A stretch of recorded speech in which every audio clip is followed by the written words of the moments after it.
Welcome back to another outstanding episode of the Square Table Degenerates. Today we are joined by Browns analyst Barry Shuck of Dawgs by Nature. How are you today, sir? Hey, Joe, thanks for having me. It's another hot day, no matter where you are. Yesterday was kind of warm in Cleveland, and I'll tell you what, we had a giant storm. Like, we had a huge freaking rainstorm, and it took down all the tents at North Olmsted County, or the city fair, homecoming they call it, and it was wild. And today's been nice and cool, but yesterday was pretty warm. But you're where are you calling out of today? You're out of Florida, right? You said Pensacola? Pensacola, yeah. How'd you not melt? What's that? I said, how do you not melt every day, my friend? It's just the way it is. It's 9:30. It's already 97 degrees. Oh, my goodness. My goodness. All right, so I noticed that you are the third Barry I've had on the show after Barry Horowitz and Barry Ashworth of the Dub Pistols. So third time's a charm. So that's great. Now, were you born in Cleveland? Where'd you grow up? Indiana. Okay.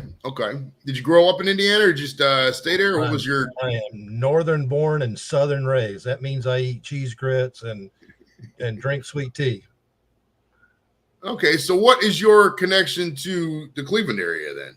I write for dogsbynature.com. It's a Cleveland Browns site on SB Nation. SB Nation is the third largest sports internet site behind ESPN and Bleacher Report. Okay. Now, how did you? So, were you? Are you just a Browns fan by nature of your employment, or you've been a Browns fan your whole life? How did you get into the fandom?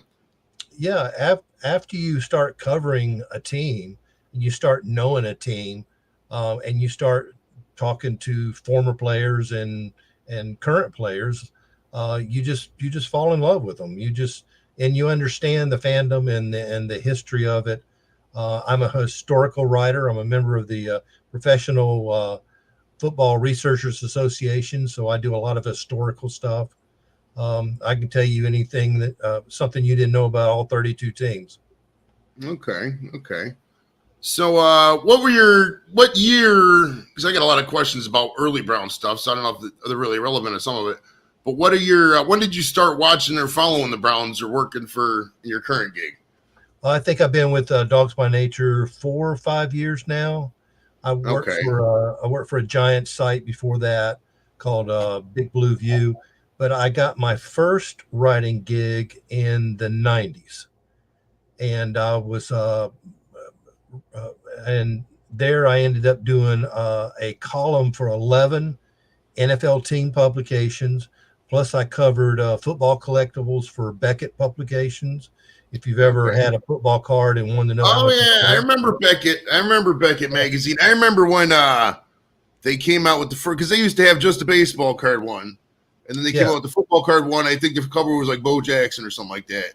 Yeah. And then they did the hockey one and the basketball one with Jordan and the hockey one with Gretzky. And I remember Beckett. Because back who don't remember, back in the early 90s, late 80s, early 90s, especially late 80s, we thought like his baseball cards were going to send our kids to college because that's how it was. Right. If you had an 1853 Mickey Mantle, it was worth several $1,000s. That's not the case with the 1987 Mark McGwire anymore. It's just not. No, it's not. And it depends on exactly which it is, because you can take like a Tom Brady rookie card. If there are 7 football sets, that means there's 7 rookie cards out.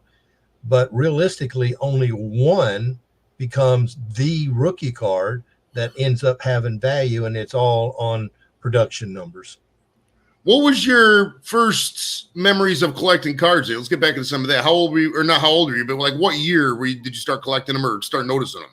I think I was about 9 years old. The 1965 Topps then dropped the NFL and produced cards of the American Football League. And they cards are 2.5 inches by 3.5 inches tall. That's traditional card size. But the 1965 Topps were called Tall Boys, and they were a good 5.5 inches tall by the same width. And when you put them on your bike spokes and put a clothespin on them, it sounded just like a motorcycle going down the road. And that's when I started collecting football cards. And when I was 13, I went out for my junior high school team and ended up being starting on defense my first year, and just played high school, played middle linebacker, and had scholarship offers to go to college and did not, and worked instead. But that's when I can remember collecting football cards or seeing cards was back in the mid 60s. All right, here's a good follow-up to that. When was the first time you remember taking care of cards or realizing that they had some sort of value? Oh, as an adult, there's no telling. The Joe Namath rookie is in the 65 set. There's no telling how many Joe Namaths that I destroyed, back then. And it's just the way it was. So you were what? Because I remember for me, I was obsessed with baseball, football cards. I remember I bought my first pack of baseball cards in 1985 because my dad told me about it. It was a 1985 Fleer. It was like 35 cents a pack. It was the ones with the stripes on them. I think it was gray background with still a beautiful design card. It really was. What were some of your? Let's go over some card designs. Was it 1951 Bowman Color? That was one of my. I think it was 51 or 52. Bowman Color was one of my favorite. That's just such a beautiful design card with that T. Do you remember that with the T? Never remember it, but with the TV, and then they had the picture, and they couldn't put anything else on there because it took so much processing power to get the design on the card. Had all that wood grain on it. Oh, beautiful cards, right? Remember do you still have any cards now? Like, what is some of your? You got to have some kind of cards sitting around in a box somewhere or something like that. What's your favorite card or some of those? Yeah, I do. I have all kind of collectibles. I have things that I just kind of pick and choose. My thing is I've got quite a bit of single sign mini helmets. Okay. And when I go to events, I'll have a camera bag and I can fit 2 mini helmets in that. I also covered the Senior Bowl. And at one time you had access to just about everybody. It's like I've only had my picture taken with 2 people, and one was Bill Belichick, and that was at the Senior Bowl. He was actually head coach of the Cleveland Browns then. So it was about 95, I think, 94. But I've got single sign helmets, and I for Beckett, I covered an event in 1994 in Las Vegas. They had 15 Hall of Famers in each sport, plus the headliner was Muhammad Ali. So you end up going to these dinners and receptions, and that's how I met all those. But that's how I met Jim Brown. I came up to him, and I'm from Pensacola. Emmett Smith's from Pensacola. I've had dealings with them in the past, and I came straight up to him, had a Sharpie unhooked with the cap on the back, brought my mini helmet up there, had my camera bag on me. I said, Mr. Brown, I'm from Pensacola. You were one of my favorite players growing up, which he was. He was a beast. He was an absolute beast. And back then, the Giants and the Browns, that was the rivalry. It wasn't the Steelers, the Bengals, and the Ravens. It was the Giants and the Browns in the 50s and the 60s before 1970 and the merger. And I said, I collect mini helmets, and it'd honor me if you'd sign it. And I stuck them both out, and he had a guy sitting at the table next to him, and he said, "Oh, Jim," he says, "all he's going to do is sell that." And I said, "No, sir." I said, "I'm from Pensacola." I said, "Let me tell you, Emmett told me one time. I asked him who he thought the greatest runner in the history of the NFL was, and he said, well, number one's got to be Jim Brown. He said, number two's got to be Walter Payton." I said, "Why Jim Brown?" He said, "He was a man among boys." And Jim just stared at me, didn't say a word. He never said a word to me the entire interaction from beginning to end. He just stared right at my face. And finally, he reached up with one hand, grabbed my Sharpie, reached up the other hand and got it and signed it.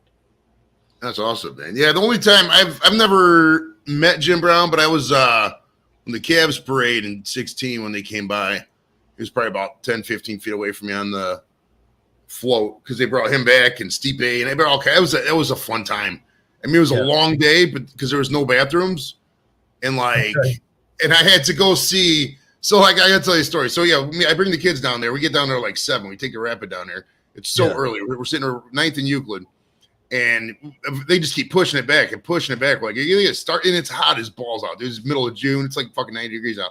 And they just we just keep hearing rumors, like pushing it back.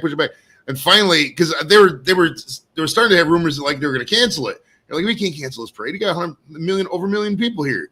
You know what I mean? So they just said screw it, and just literally just started walking through, and we all moved back. That part sucked because I had to move back like 3-4 times. So I was probably like 10 feet back from where I originally was because they didn't really have a parade route because everybody just kind of like kept collapsing in. They just kind of pushed it as they went. But there was like after the parade ended, it was like 2:00. I had to go to the bathroom so bad, and with all that waiting, there was no bathrooms. So like I had to walk, and every restaurant had a 2-3 hour wait. So finally, I ended up going to the old Tower City Cinemas here in Cleveland, right? And we saw Finding Dory, I think it was. Okay. And I used the bathroom. Finally, oh God, it was the best bathroom break I've ever had in my life. And then we get out the movie, and we hear rumors like, something's going on. There was some shooting in the freaking Tower City Mall, and we get out of the movie, and it's like the apocalypse in there. Oh my God, the kids will never forget that. I mean, they were like 7 and 6, and we go outside the thing, and there's a 50 FBI agents in full gear just come running into the building. My daughter still talks about that. Man. It's great. That's a story right there. Heck yeah, man. So what do you remember some of the early Brown stuff, the drive and the fumble? What were your thoughts on that? Do you think at that point we were, Cleveland was kind of cursed as a city? What was your reflections on that? Kind of growing up, I didn't follow teams so much. I followed players, and one of the players I followed was Marty Schottenheimer. He played for the Boston Patriots back in the day, and always liked him. I played linebacker. He played linebacker. So when he became the head coach of the Cleveland Browns in the middle of, I think, the 83 season, he turned them around. He was head coach 4 years, and all 4 years was a winning season. Well, since that time, and of course that was all the times with the Denver Broncos and not being able to defeat them. Even when they played them in the regular season, they weren't able to defeat them. But since that time, I've been able to talk to different people that have been associated with that time period. Felix Wright, Ernest Biner, Greg Pruitt. I did an interview with Ernie Accorsi, who was the GM of the Browns at the time. And he told me this. He said he felt responsible. He said one of the biggest regrets he ever had was after they lost that playoff game in '89. Schottenheimer was about to go on vacation to Aruba, I think it was, or somewhere in Costa Rica, maybe with his family. They were going to go the very next day. And Modell asked to have a meeting with him. And the three of them, and of course he saw Schottenheimer and told him about the meeting, but he told me, and I put this in my interview, he said, my biggest regret is I should have told Schottenheimer, have a great time on your vacation. When you get back, we got a meeting scheduled. But instead, he told him, Art wants to see you. The next day they had a meeting, and in the meeting, Modell, from what Accorsi told me, said, you need to do this, this, this, and this. And Schottenheimer said, I'm not going to do this, this, this, or that. And then they just agreed to part ways. But of course, he told me that if Schottenheimer had just gone on his 2-week vacation, that maybe Modell would have settled down, Schottenheimer would have settled down, and then maybe he would have still been the head coach. And then what's his? Oh God, who came in after that? We had the offensive coordinator, Jimmy Shatner. Was it Shatner? No, the guy's name? Bud Carson. Oh, Bud Carson. Yeah, Bud Carson came in. Yeah. Oh God, and then when Bud Carson got the job, they basically just said, "This is what you're going to do. This is what you're going to do on third down. This is who you're going to hire. This is who you're going to fire." And Bud Carson said, "Okay." And he lasted 1.5 years. Well, he was so old. I remember the only good thing out of Carson, because I remember the Bud Carson year was when baseball cards and football cards, all of them were probably at their peak, like 89, 90, something like that. Right. They were right at the top, right about 1990. And I remember the only good thing out of that year was Eric Metcalf. It was like his rookie year, second year, and he was blowing up on the card hobby because people love the good rookie, the hot rookie, Kevin Moss, whoever the fuck it was, And Eric Metcalf was just lighting it up. And after that, I mean, we Belichick. If we got Belichick, and then that leads to the next question. I mean, what were you at the time? In '95. I mean, the Raiders had just moved too, I guess. But was that kind of a shock to you? Because I never thought in a million years you were going to move the Browns from Cleveland. I was in should have been out to basic training or something. I was getting ready to go and I saw the news in the newspaper. I mean, do you remember as you're just a football observer, what that meant to the game to move a team like the Browns? I mean, it's sacred. I mean, it's like taking Vatican City and moving to, Mumbai or some shit. It makes no sense. You know what I mean? Yeah. Well, there's a little bit of background behind that, though. If you notice, the Oilers moved to Nashville, the Rams moved to L.A., the Colts moved to Indianapolis, the Browns moved to Baltimore. All of that is because the Raiders moved from Oakland to Los Angeles. And what happened there was Al Davis just upped and moved his team. He got a better deal. He got a better stadium. He got better taxes. He got better money, bigger stadium. And before that, it took 3/4 owners' consent to move an NFL franchise. Well, Davis just up and moved his team. Well, the NFL sued him. Then he countersued. And when he countersued, after I think it's 3 years, maybe 4 years, Davis won, and he won like $75 million. And then after that, the NFL owners had a resolution in their bylaws that said, well, you don't need 3/4 owners' consent to move. Every owner can do what they want as far as their team is concerned. Well, within a month, the Colts moved in the middle of the night to Indianapolis. The next year, the Oilers moved to Nashville because, and the majority of that is because of skyboxes. Skyboxes make a ton of money. And if you can get a city to build you a stadium like the Oilers did, the Astrodome was falling apart. Look, the Browns went to Baltimore and played in Memorial Stadium, but they built them a stadium. They built the new Browns a stadium. Same thing with all these other teams. So if you can get somebody to build you a stadium and pay you and not have to pay any property taxes or not pay rent for 30 years, why wouldn't you do that? But that was because of Al Davis, and he won his lawsuit. So see, Art Modell didn't have to have 3/4 vote from the owners. And when the Baltimore people lost their team, they thought they were going to get the expansion team that came in 96, which went to Carolina as expected. But the second one, there were two Baltimore groups, and Baltimore thought they were going to get that. Instead, Jacksonville got that. In the meantime, they got a CFL team called the Stallions. They ended up winning the Canadian Football League in 1995. I remember that because they were trying to call them the Colts, and then the NFL wouldn't let them do it, so they called them the Stallions. Yeah, they called them the Stallions. So they were pushing to get an NFL expansion team, didn't get it, and when that didn't happen, they started contacting through Al Lerner. They started contacting the Browns and Art Modell, and Art Modell was in financial problems. He had loans all the time. Horrible business, man. I lived through the Modell years. Just a hell of a nice heart, but at the end of the day, he was a horrible businessman, and he took the Satan's deal. Was what happened. I mean, he kind of had no choice at that point. If he would have came to us and said, "This is what I need," we would have done it. We really would have. So I will begrudge him on that point. But I mean, at the end of the day, he was just a shitty buessman. Is why the team had to move. He owned a company called Stadium Corporation, which ran the old Muni Stadium. And as early as 1991, he asked the city to help him with $10 million in renovations, and they said no. He asked the state, and they said no. He asked the county, and they said no. Instead, what they did is they built Jacobs Field, and they built the arena for the Cavaliers, and he was supposed to be next. Well, how he got to be next was he took his team to Baltimore, and they built a stadium. Now, after the Browns left, they built a stadium. So my question is, if they had just gone ahead and built that stadium, First Energy, which is now Cleveland Brown Stadium again, if they had just gone ahead and built that stadium, I don't think the Browns would have ever left. Do you? They wouldn't have. Well, at the end of the day, the conspiracy says that Governor Voinovich at the time said, go ahead, let him leave, or he's never going to do it or whatever, and then we'll just bring something else in here. So, like, they said Voinovich was behind it. Because I remember up in Cleveland, we have all these people are dead now, so it would take a long time to verify. But at the time, there's this guy named Mike Trevisano, and he was doing a show about it. He was interviewing him. This is like 2004. And he said all this.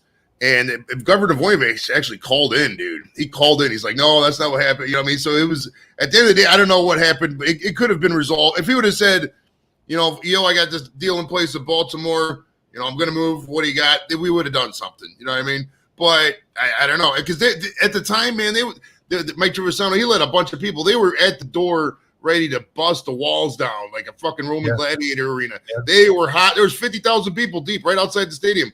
Trevisano could have said go and plowed through, and they would have literally torn that bitch to the ground.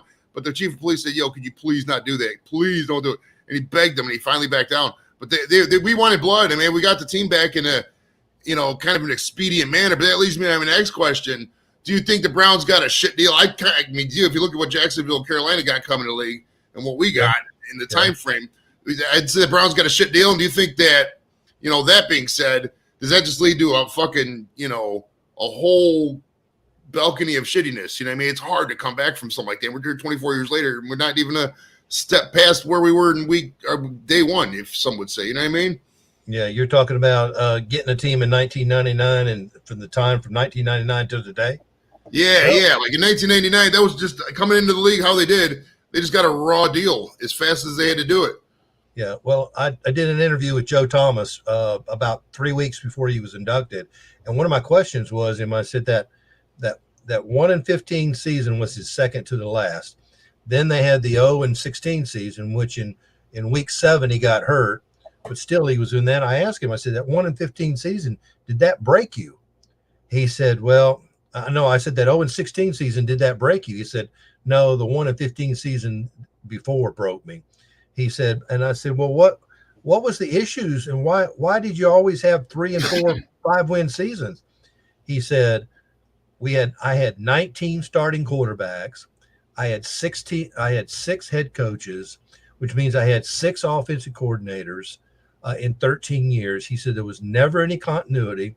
And what happened is when you brought a new guy in, they would break it down. They would get rid of veterans that could have been productive and could have stayed if they would have paid them. But instead, they would get rid of 3 or 4 guys that were a nucleus of a linebacker or a cornerback or offensive line, like they got rid of Alex Mack, the center. He said, I couldn't believe it when they traded him. Same here, Joe Hayden. They just cut him. That was one of my least hated moves. I mean, right before training camp, it was like September 1st, what I can't remember the exact date, but like, and they just cut him, and the Steelers signed him, and he just went on to have Pro Bowl years. What a shit move. What a horrible year. I remember that 16-year, 1-15. I was at that only game. I think it was one of the only games my kids went to because we beat the Chargers 14-9. I'll never forget that score because we blocked a kick or some shit going in, or it was just really crazy score. Because going into that game, I got to tell you this story, dude. We were walking in. I had like one ticket I had bought, or I had given her, or whatever. I was seeing my buddy. It was literally, we just parked on the street, walked by and goes, hey, does anybody have an extra ticket? The guy's like, yeah, I got a bunch over here. And he literally just gave me like 20 rows back, just gave them to me. That's how it was back then. He just walked in free. And I took the ticket, and we won the game. But just what a horrible thing to go through. Like, do you think that Haslam is he just likes throwing money at stuff and hoping it works? I mean, do you really think there's any thought process to how he does things? Because it seems to me like he's like, imagine like an overcompensating dad or whatever who only sees his kids now and then, and he spends all kinds of money on them, hoping to win the love. At the end of the day, he's only seeing them every 2 weeks. That's the vibe I get from Haslam. Like, do you think that? I mean, I hate to be a pessimist. We'll get into exact stuff about next year here soon. But like, I hate to be a pessimist, but it's like, you know, we've seen this fucking rodeo before. Every year, every couple of years, we get excited. We get this awesome move, and then it just all comes down to nothing. And the guy who leaves fucking goes on to succeed. Is that like culture problem? I mean, is it start from the top? Where does it go? Well, he is spending money. You could have the alternative. You could have somebody that isn't spending money. You know that, and there's a lot of owners of that. There's you take like the San Diego Padres. They are known for being cheap and not spending money, and that's just the way it is. But the Haslams are definitely spending money. I think the Watson $230 million fully guaranteed contract is kind of holding them back in a way. But look at all the restructuring they've done recently. Those players like Joel Bitonio and David Njoku and Watson, they all just had their contracts renegotiated. they're still getting their money. They're just getting it up front now instead of it being spread out over time. And that allows more cap room, because that's a loophole in as far as the salary cap is signing bonuses and incentives aren't part of the salary cap. So you can pay a guy $400 million as a signing bonus and then pay him $1 million a year, and you're only being charged $1 million on your salary cap. So when you restructure a contract and they're due $25 million this year as a salary, but you give them $24 million as a signing bonus to restructure, and they only pay him $1 million, then it frees up $24 million in the salary cap. And so he's spending money. I think that they want to put a good product on the field, and then look at the same GM, the same head coach since 2000. When's the last time that happened? From 1999 till 2000, when has a GM and a head coach tandem together, been together for 4 years? Never in Cleveland, but it's like this with the guy. I'm not really as AB or a Stefanski fan, and I hate to sound like the most negative guy in the world, but it's like, Stefanski's best year was 2020. Right. I read that they were kind of getting ready to move on from Baker at that point, but we ended up backing into the playoffs. And when we got to the playoffs, the best game of the year was when Stefanski had COVID, and he was all up in the booth. He wasn't even down there. And then 2021, we shit the bed. 2022, we shit the bed. I know they want to build continuity, but his play calling is just suspect. I mean, what's your opinion on his overall play calling? Because I heard what the Browns do, and it shows in the game plan. What they do is they'll plan the first drive or whatever, first 15 plays. And the first drive of the game, the Browns always go down and just kill her. They kill it. And then after that, it seems to get scattered and fall apart. Is that like by plan? Do you think you can get that shit together? Is Van Pelt can have any influence in that part? What do you think on that? Well, they hired Bill Musgrave to be an assistant. He's a great play caller. I think Stefanski probably has that in his hip pocket, that if he doesn't do well and the play calling isn't doing well, that maybe he'll put Bill Musgrave or Van Pelt in as a play caller. But I tell you what, if you're a defensive coordinator, you handle all the defense. If you're an offensive coordinator, you handle all the offense. I would not want to be a head coach and call plays during the game. I would not want to be a head coach and call all the defensive plays during the game. It's just too much going on.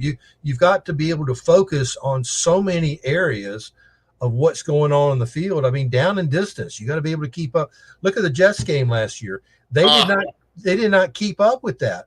If Nick Chubb, the Jets had no timeouts left, and if Nick Chubb, they would have just ran one play, then the 2-minute warning, and then Nick Chubb fall down. They could have ran play after play, and then it'd been fourth down with about 40-something seconds left, kick a field goal. By the time it was over with, the Jets would have 5 seconds left on the kickoff. So, dude, I got to tell you a funny story about the Jets game. Right. So I got ever since 2018, I got to go back to give some history on why I do this now. But in 2018, when we played the Raiders, we lost 45-42. I had a pretty severe meltdown. I mean, I haven't really drank since then. It was on the Matt McCrane field goal at the end. Yeah. I broke. I don't remember what I did, but it was some fucked up shit, etc. Regardless, I have a policy now. Like whenever there's a nail, I call it the nail with the dagger. Whenever the dagger's in, I just go ahead and leave. What I define as a dagger is if there's a moment beyond this point that's not going to make me happy, I'm just going to leave. Like last year with the Jets game, we were up by 13 points. I'm just going to leave. We got this. If we don't got it, do I really want to be around to see it? So we did leave. We were leaving it. We left the fucking game, walking going down the escalator. We saw the on the board, the recovered thing or whatever. Like, all right, whatever. And we got back and we were walking past. We parked in Burke at that time. Yeah, so we walked past and we heard, the Jets have scored. Jets scored. What the fuck? And then we get in the car and we found out they lost. But I mean, so I got to leave. Because one, if you beat traffic, I really don't like getting stuck in traffic. So if you leave at that point, you beat traffic. But if you stick after that point, I saw that Jets game. You said that Jets game, my heart dropped again because that was arguably the whole turning point of the season. Browns win that Jets game. We're 2-0 going into that Thursday nighter with awesome momentum, best record in the league. And then womp womp, Cleveland hits again. Yeah, we got a question from Blake here. Look at the Chargers game. They missed 2 field goals and could have won it. Lost by 2. We'll get to York in a minute. All right. Okay. Have you seen – this is a good question. I think about this. Have you seen Draft Day with Kosker as the Browns? So what's your opinion? I'll let you go first, and I'll tell you what I think of that movie. I've read, and I haven't asked anybody, but I've read several articles that said that Costner as the GM is pretty much how it goes in day to day and in the draft. You got to understand, as a GM or as a draft, different people have it different setups. Some of them, like the Browns, it looks to me like Barry does the entire draft. It looks like he gets input from all his scouts, and that's what you pay scouts for, because Barry's not at all these college games. He gets all his information about scouts, and there's two different draft boards. Did you know that? There's not one draft board. There's two different draft boards. Ernie Accorsi told me that. One has players listed 1 through 400, and the other one has it as far as need goes. I think Costner played a good role. The fact that his dad was running the team and then he came in behind his dad was a good second story. Him with the dating situation was a good story. But if you also notice, the running back that they took, I think in the 4th pick, they took the linebacker number 1. Yeah. But they had the 4th pick. That the running back's dad, that to me looked like that was a Jim Brown storyline going on, that was Jim Brown and this was his son, and he only wanted him to play for the Browns. Well, let me tell you something. When you get drafted, you play for whoever pays you. You may still be a Browns fan and you wish your son was playing for the Browns, but very few players get drafted. I just did an interview with Brian Kitchen. He played for a tight end and long snapper with the Browns. Okay. He was drafted by the Miami Dolphins. That was his boyhood team. His favorite player was Larry Zonka. I said, were you excited? He said, no. He said, I wasn't excited a bit. He said, I thought I was going to go in the 4th, 5th round, and I went in the 12th round. I said, but you were drafted by the Dolphins, your favorite team. He said, I was drafted in the 12th round. Right. Money. It's all about money at that point. Money. So right. I thought it was a good movie. I've seen it twice. I saw it in the theater when it came on. I did too. I saw it at theater, and I'm not gonna lie, it was it's kind of schmaltzy. I thought the romance line was kind of ridiculous. The characters' ages were just so out of whack. I mean, Jennifer, what's her name, was like 42 and it was her first time having a kid. Come on, man, that's not believable. Yeah. Right. Dennis Leary's role was cool. I did like Dennis Leary playing the Barry Switzer type role. That was kind of cool. Yeah, it was. And but I mean, even at the end, they didn't have any. I wanted closure. Major League didn't ever won the World Series, so they needed to do anything. And freaking draft day, all we did was have a good draft. We've had many good drafts. I remember after the Johnny Manziel, Justin Gilbert draft, people were like, "Yeah, we killed it. Yeah, we definitely killed it. We killed football in Cleveland for the next 4 years." So we fucking killed. Yeah. No, it was a good movie. I've watched it again, even though I knew what was going to happen. But I thought Jennifer Garner was a lot younger than Kevin Costner. They showed the facility, and like you said, Dennis Leary played a good job. But the Terry Crews character, to me, that seemed like Brown's royalty, which was Jim Brown. And Jim Brown had a son that was going to be drafted. And then when they had that quarterback, I think there were several stories going on. One was the relationship, but the other one was that quarterback that they kept talking about. That kind of reminded me of Ryan Leaf. Yeah. Whereas when Ryan Leaf came out, they said, Ryan Leaf or Peyton Manning, it doesn't matter which one you pick because they're both going to be sensational. Well, that quarterback that they kept saying was going to be number 1 overall, that nobody came to his birthday party. And they kept pushing him down. And they ended up giving him to Seattle, and Seattle took him like he was.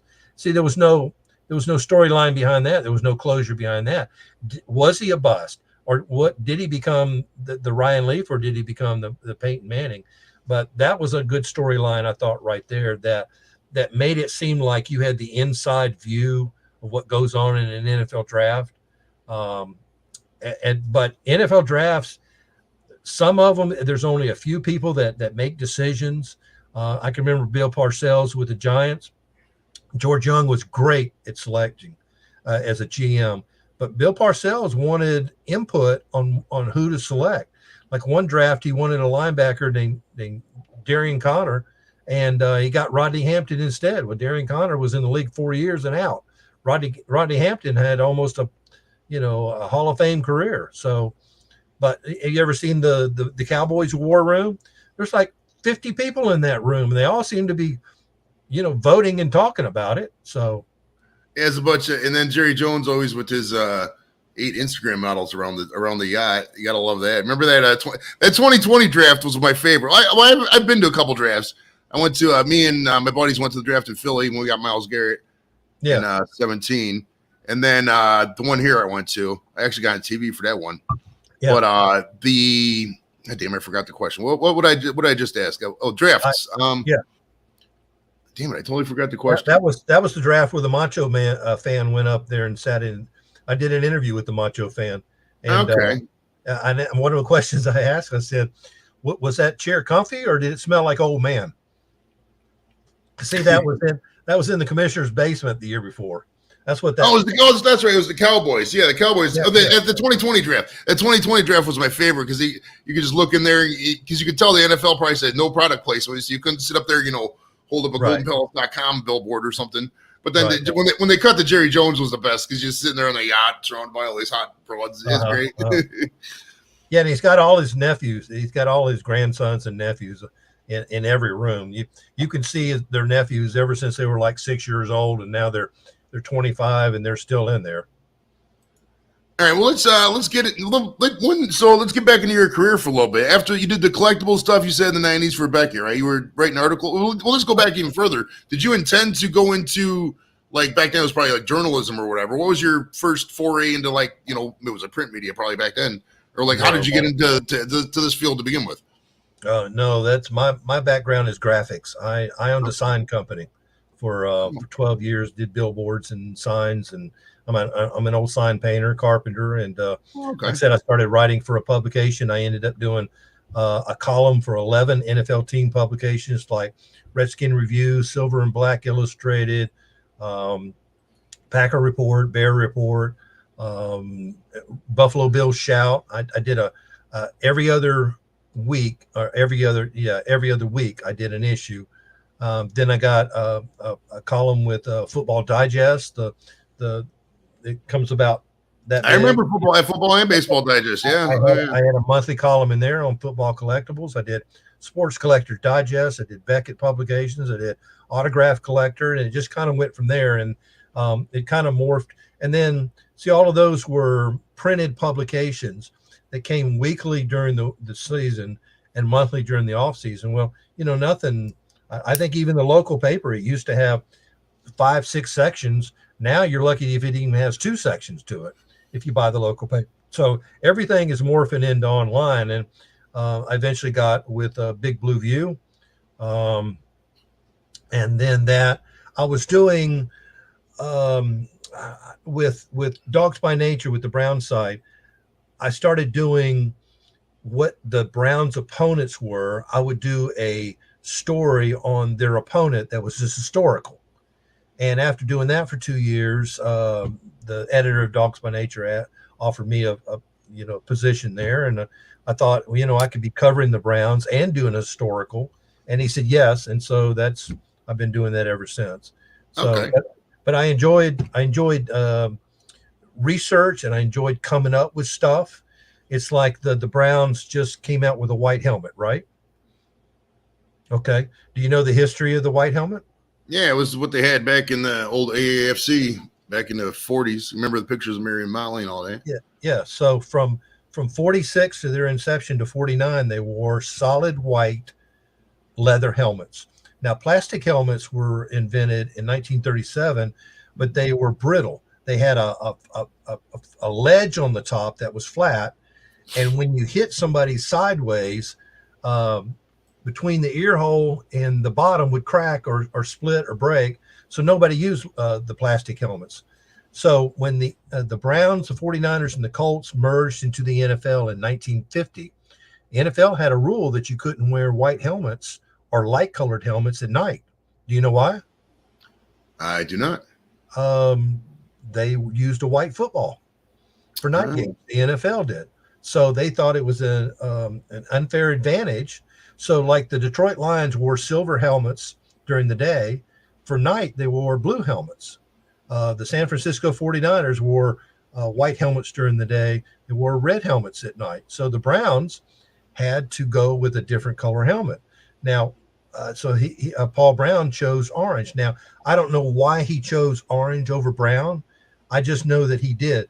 1950, they played 2 night games, and they wore the orange helmets twice. They used them, I think, 1 or 2 day games as orange helmets, but they had to wear orange helmets at night. So 1950, 1951, they wore orange helmets at night, white helmets during the day, and the trainer Leo Murphy was having to paint all these all the time. Well, in 1952, Rydell Company came out with a new type of plastic helmet that was durable. It had a round dome shape to it. It was sturdier. It had webbing inside. And so for 1952, Paul Brown said, forget all this painting and repainting. He ordered the entire team a set of orange helmets. 1956, the NFL stopped using white football, so they did away with that. They came out with the brown football, but they put the white stripes on it. I'm sure everybody's seen a football with the white stripes on it, but they were already using the orange helmets, and that's why. Now, if the NFL didn't have the rule that you couldn't wear white helmets at night, would the Browns today still be wearing white helmets? I think after a while, probably they would have added a logo or switched to something. You know what I mean? I think the orange helmets popped at just the right time to wear, because they used to have, there was a couple years they had numbers on them, wasn't there? Yeah, there was 4 years they had numbers. In fact, that's traditionally called the Jim Brown rookie helmet. 1957, Jim Brown was drafted.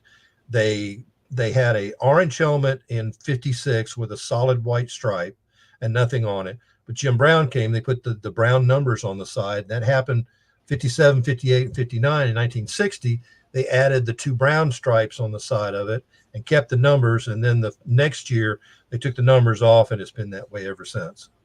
Yeah, I like the current iteration. I guess I'll just have to deal with the white helmets for now. I was hoping they would do an orange color rush with the brown number.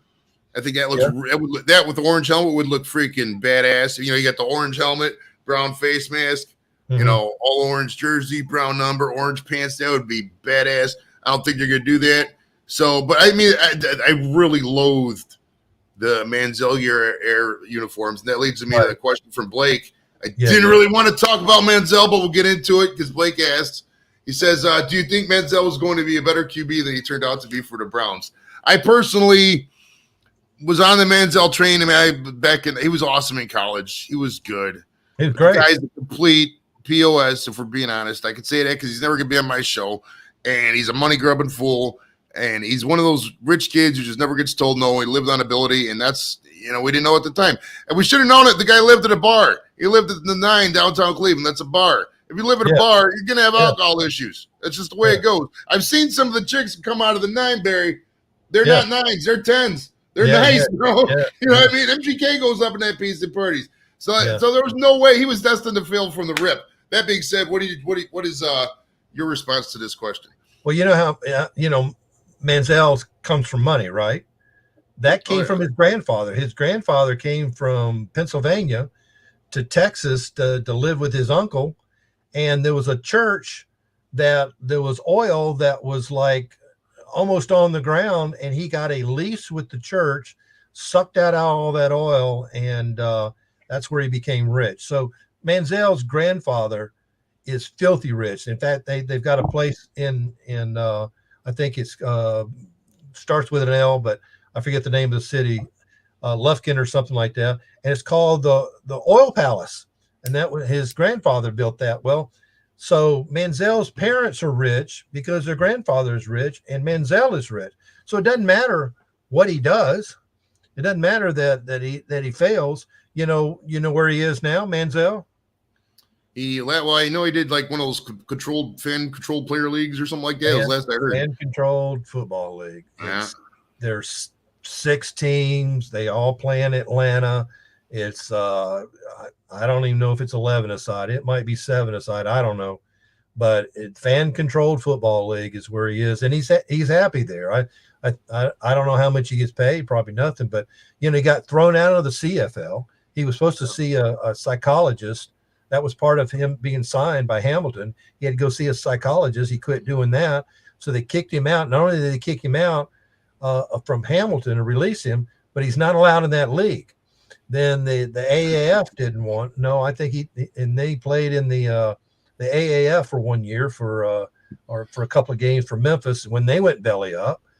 So he's played in just about every league. I am shocked that he's not in the XFL or the USFL. I mean, for the USFL, it'd be a great promotional thing. You throw him out there, people are going to tune in. I mean, it's look at Josh Gordon playing in the XFL. He's another problem child. They accepted him, they paid him. So why can't? I'm just shocked that Johnny Manziel, and I guess he still likes playing football. And of course, the money doesn't matter, so he's not looking for a huge contract. But did you see the special that they just had on? I did not, and I'm not going to. I lived through it the first day. Same thing with the Kurt Warner movie. Nothing offense to Kurt Warner movie, but I know the whole story. I lived through it. Same thing with the Manziel thing, and I lived through the negative side of that Manziel thing. I mean, I was here for all those games. I watched every game, and it was that was death. I mean, it's like watching your grandmother's funeral tape over and over. I just don't have it in me. It's not going to happen. I mean, even because, well, for one, everybody told the talking points and memes. The meme will ruin the movie, so it's like, why am I going to watch this? And he's not going to say anything good about Cleveland. You know what I mean? Yeah. Well, that makes sense. So Manziel led you into you didn't cover the Browns in the Manziel years. You were like you were after the Nope. At the time, I thought it was a great pick. I knew that they needed him. They needed a good quarterback. In college, he lit it up. Well, look at Tim Tebow. He was a great college quarterback. So just because you're great in college doesn't translate. Of course, if you gotta be able to put the work in. It's like Kyler Murray saying, "What? I gotta study a playbook? What? Can't I just go out here and draw plays in the dirt?" Did you see the rumor about Kyler Murray saying that he might not be able to play in the NFL again? Was there any legs to that? What's up? Who knows? It all goes back to guaranteed money.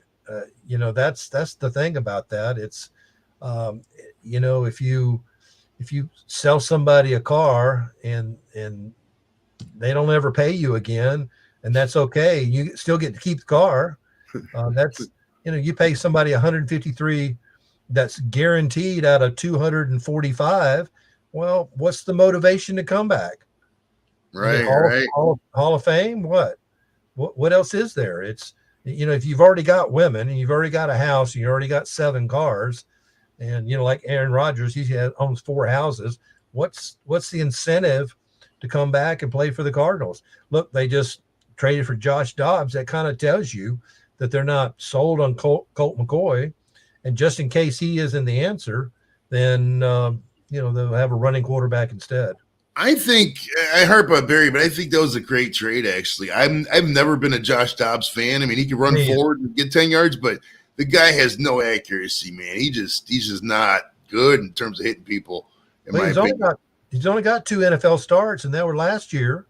He was with Tennessee Titans. They needed 1 win in the last 2 games to clinch a playoff spot, the 7th seed.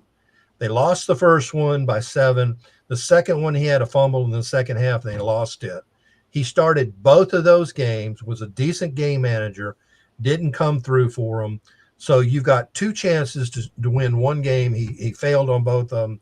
That right there told me that he is a career 3rd-string quarterback. 100%. We got a question from Drew. He says, "Where's Trey Lance going?" Well, right now he's 3rd on the bench. They like salvaged and mortgaged the farm to trade up just to get him. Right. And I feel sorry for the 49ers. Just think of all the players they could have had instead. Right. But, I think Sam Darnold, even though he's not going to be the starting quarterback, I've seen Sam Darnold in training camp and in preseason games. He looks good. Now they're going to stick with Purdy. And, of course, Purdy's, low dough. And that has a lot to do with it. Sometimes you got a guy for 4 years and you're only paying him $795,000 for the year, and he's your starting quarterback. Well, yeah, let's do that. But There is no telling. I think that they're going to stick with Purdy and Darnold, and then get a young guy that they'll get like off the fourth or fifth round, stick him as your number 3 quarterback. But they're going to have to trade him eventually. He's not making a lot of money, but he's making more than Darnold is. He's making He's more making first round pick money. Oh yeah. I I think he'll end up. I don't think there's a trade market for him. I mean, it's sunken cost. They probably want like a second or third rounder. Nobody's going to give him that. So he's probably going to sit on the bench all year, and then they'll just cut him next year. That'd be my guess. Somebody will say, "Hey, I can develop him." Some quarterback coach will discuss it with the owner and said, "Hey, I can develop this guy," because he was great in college. But you got to be able to translate that. It's like Peyton Manning. Why didn't he win the Heisman? We don't know that. Jim Brown didn't win the Heisman. Why is that? Jim Brown was 7th in the Heisman his senior year, but he was a lacrosse All-American. He was a football All-American. So, there, a lot of times you just don't know. Well, the thing with Trey Lance is, too, you could argue that there's never really been a fair shake. I mean, he didn't really, get to play. There was in the pandemic year, and then, Brock Purdy came on, et cetera, et cetera. So, I mean, he's never really gotten a chance to show what he has, with the injuries. So we'll see. Yeah. But that leads me to another question, though. Baker Mayfield here now. And you started covering with the Browns right on when Baker came here. Yeah. And Cleveland, that summer of 19 and after his rookie year, we were in love with the guy. I mean, he owned the town. We were all having mustaches. Whatever he did, we did. He was the fucking, Elvis of his day that summer of 2019. And then the wheels completely fell off. But that was in the 2021 season. Now, do you think that he got railroaded? I think personally, if we would have let the injury heal and give him another year, but then that was the year, we got Deshaun Watson. People, Weed Wars isn't a Browns fan, but he said everybody outside of Cleveland think it's a ridiculous deal. Do you think Baker got a fair shake here at all? How do you think he's going to do in Tampa? I have 2 parts to that. The first one is, if they had let him heal and let him come back that next year, I don't know what would have happened, but it would have been a lot better than what did happen. Yeah. The second thing is, I never trust a quarterback that's not over 6 foot tall. Now, I know there's been some great ones, Fran Tarkenton, Drew Brees, Russell Wilson. All of these guys have gone beyond that. But when you got offensive linemen that are 6'3", 6'4", and 6'5", that are all 300 pounds, and they've got this wall, you have got to be able to see over these guys. I've seen lots of games with Drew Brees, and he's standing on his tiptoes looking, and even when he throws, he's standing on his tiptoes. And I think that you've got to be a minimum 6'3", 6'4". So I didn't like him coming out of college. I thought he was just over advertised. Who I liked was Lamar Jackson. I like a running quarterback. I enjoy seeing a guy that'll take off.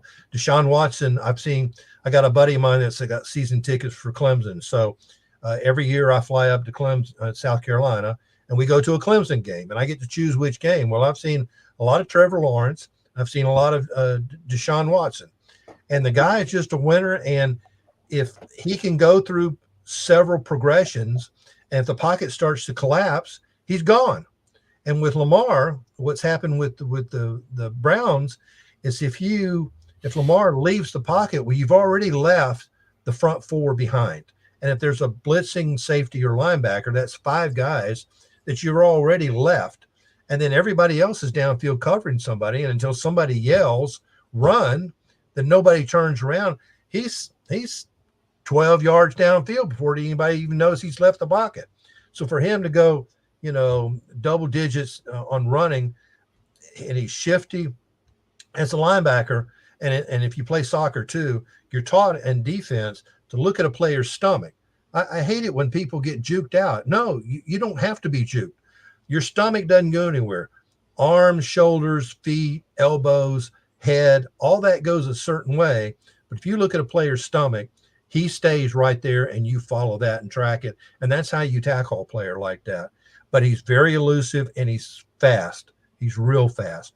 So to me, I think you ought to play a spy on him. That you got to have somebody, but you got to have somebody that matches his speed. That when he rolls left, then your spy roll goes right, and he's on a. That's how you defend a player like that. Now, there's a bad part about that. You're basically playing 10 on 11 because the spy, all he does is he doesn't cover the tight end coming out. He didn't cover the running back coming out. He is just there to, when Lamar leaves the pocket, he's there, and he's got to be a sure tackler. Now, do you think on that line, do you think we're seeing the death of the traditional pocket passing, the Peyton Manning, the Tom Brady, et cetera? I mean, we still got a couple guys in the league to fit that mold. Justin Herbert, Daniel Jones, Josh Allen, et cetera. But do you think that we're going to see more of this, Lamar style? Or do you think it's just the NFL is just a game of cycles and we'll eventually come back to, under center quarterback, traditional pocket style, Dan Marino style? What do you think? Yeah, well, there'll always be pocket passers and then always be multi-option quarterbacks. 1971, Bobby Douglas gained 954 yards rushing for the Chicago Bears. Back then, everybody was a pocket passer. He had the record for the most rushing yards for a quarterback forever. But the origins of the game was the quarterback was a runner. Everybody in the backfield was a runner, and the quarterback ran just as much as everything else. That's how they got their position names. Wishbone. Wasn't the wishbone? The wishbone on it? Yeah. No. Well, you're talking about the T back with the Chicago Bears in the 40s. Yeah. But everybody had 3 or 4 guys in the backfield, but everybody on each side of the line is called a back. When you're on defense, they're called cornerbacks. They're called linebackers. The safety originally was called the safety valve, but everybody behind the offensive line is called a back. The fullback was fully back. The running back was halfway back, halfback, and the quarterback was a quarter of the way back. So that's how they all got their names, but they were all runners. So you didn't, if you went to the left and you pitched it to the guy to the running back on the right, his other running back blocked and the quarterback blocked. If the quarterback rolled out to the right, the other 2 backs blocked for him, and the quarterback was a runner. So the quarterback has always been a runner. It just morphed into when plays got developed and more passing got developed, that they formed this pocket so that a guy could stand, which, by the way, Paul Brown named it a pocket. Okay. Didn't know that. He said it looked like a pocket on a shirt, and he named it a pocket. That's where that term came from. That's called an idiom. And but there'll always be pocket passers, and there'll always be, guys like Tim Tebow. But when you get a multifunctional quarterback, Tebow was a guy that he would look through one progression, and if he was covered, he'd take off in college. Well, that worked in college. But in the NFL, the guy that's in front of you that's rushing is good. And what his backup comes in to give him a rest, he's good too. And college is not that way. The guy in front of you, I did an interview when I was working for a Giants publication for a guy that I met at the Senior Bowl. I cover the Senior Bowl every year. And then I saw him in the locker room in a Giants game in Texas Stadium a few years later. And I asked him, I said, what is the difference between college and the pros? He said, well, number one, college plays 11 games and pros played 16 plus preseason plus postseason. He said, you got to be fit. He said, but second, he said, while I was at Montana and I was, all conference, unanimous All-American, had 11 games. I had 3 guys that gave me problems. All the rest I dominated. He said, in the NFL, that's not the case. The guy in front of you is great. His backup is great. He said, so you're not going to dominate anybody at this level. And that's just the way it is. All right, we got a question from from Drew. He says, is Russell Wilson cooked? What do you think? Oh, at least he got a quarterback-friendly coach that's going to come in. We're going to find out. We're absolutely going to find out. It's going to be hard. I don't see the Broncos winning more than 6 games, somewhere in that range, 5 to 7 games. Peyton, you don't turn a team around in 1 year when you come in and you bring in new coaches and all. But Sean Payton will improve him, and he's got to improve from there. They mortgaged the farm for him, spent a lot of money on him. They're paying him a lot of money. I tell you what, I like the old Reno Football League. They paid you so much to win, and then you got another check if you lost. I like that, and it'll never happen in the NFL. But let's say that you got a $38 million contract, and you're making let's say $89,000 a game. Well, if you win, you get that money. If you lose, you get 2/3 of that. How hard would you play? Exactly. Well, my whole opinion, I'm just glad. God bless Sierra for not wanting to come to Cleveland, because rumor was that the Browns had a trading place to get Russ here to Cleveland. She's like, I'm moving to Cleveland. So thank you, Sierra, for making that possible. Much love. Yeah. All right. We got a question from Blake. He goes, why don't more teams run the triple option? It's still the best formation in his eyes. These guys are just too fast in the NFL to run the option against, or what's the deal with the option?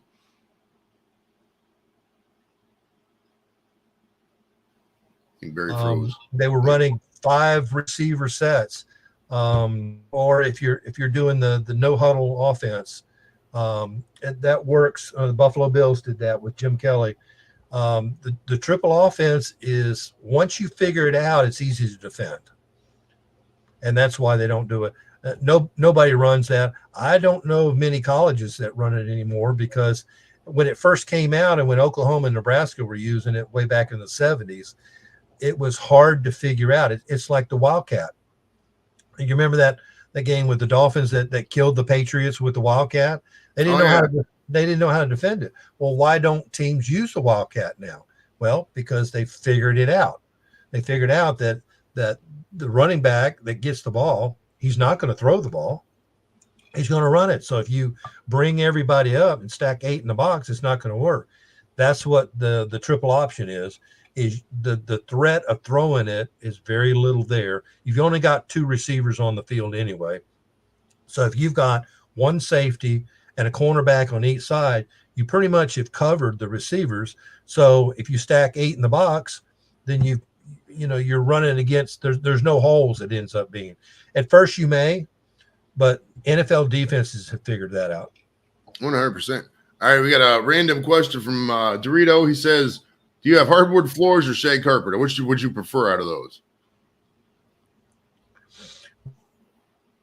And I've maintained both of them. Hardwood floors, it depends on what kind of dog you've got. If you've got a dog that doesn't shed, then hardwood floors are great. If you got a dog that does shed, you find little burrs of hair all in the corners and stuff, and you're constantly sweeping. I think I'd like one of those shag carpet showers that they showed on that commercial, on that cellular phone commercial, that Cricket commercial, or Mint commercial. That's what it was, where they took a shower and then the whole thing was nothing but shag carpet. I want one of those. All right. We got a question from Captain. He's calling in from Northern Ireland. He says, why do the Cowboys continually suck? Lack of defense. They put all their eggs into the offense, even though they got Micah Parsons. Micah Parsons is a generational player. They compare him to Lawrence Taylor, which nobody will compare to Lawrence Taylor. Of course, you got to remember Lawrence Taylor was on coke all the time. So, I wonder what Lawrence Taylor off coke would look like. But the Cowboys just don't put their money into the defense.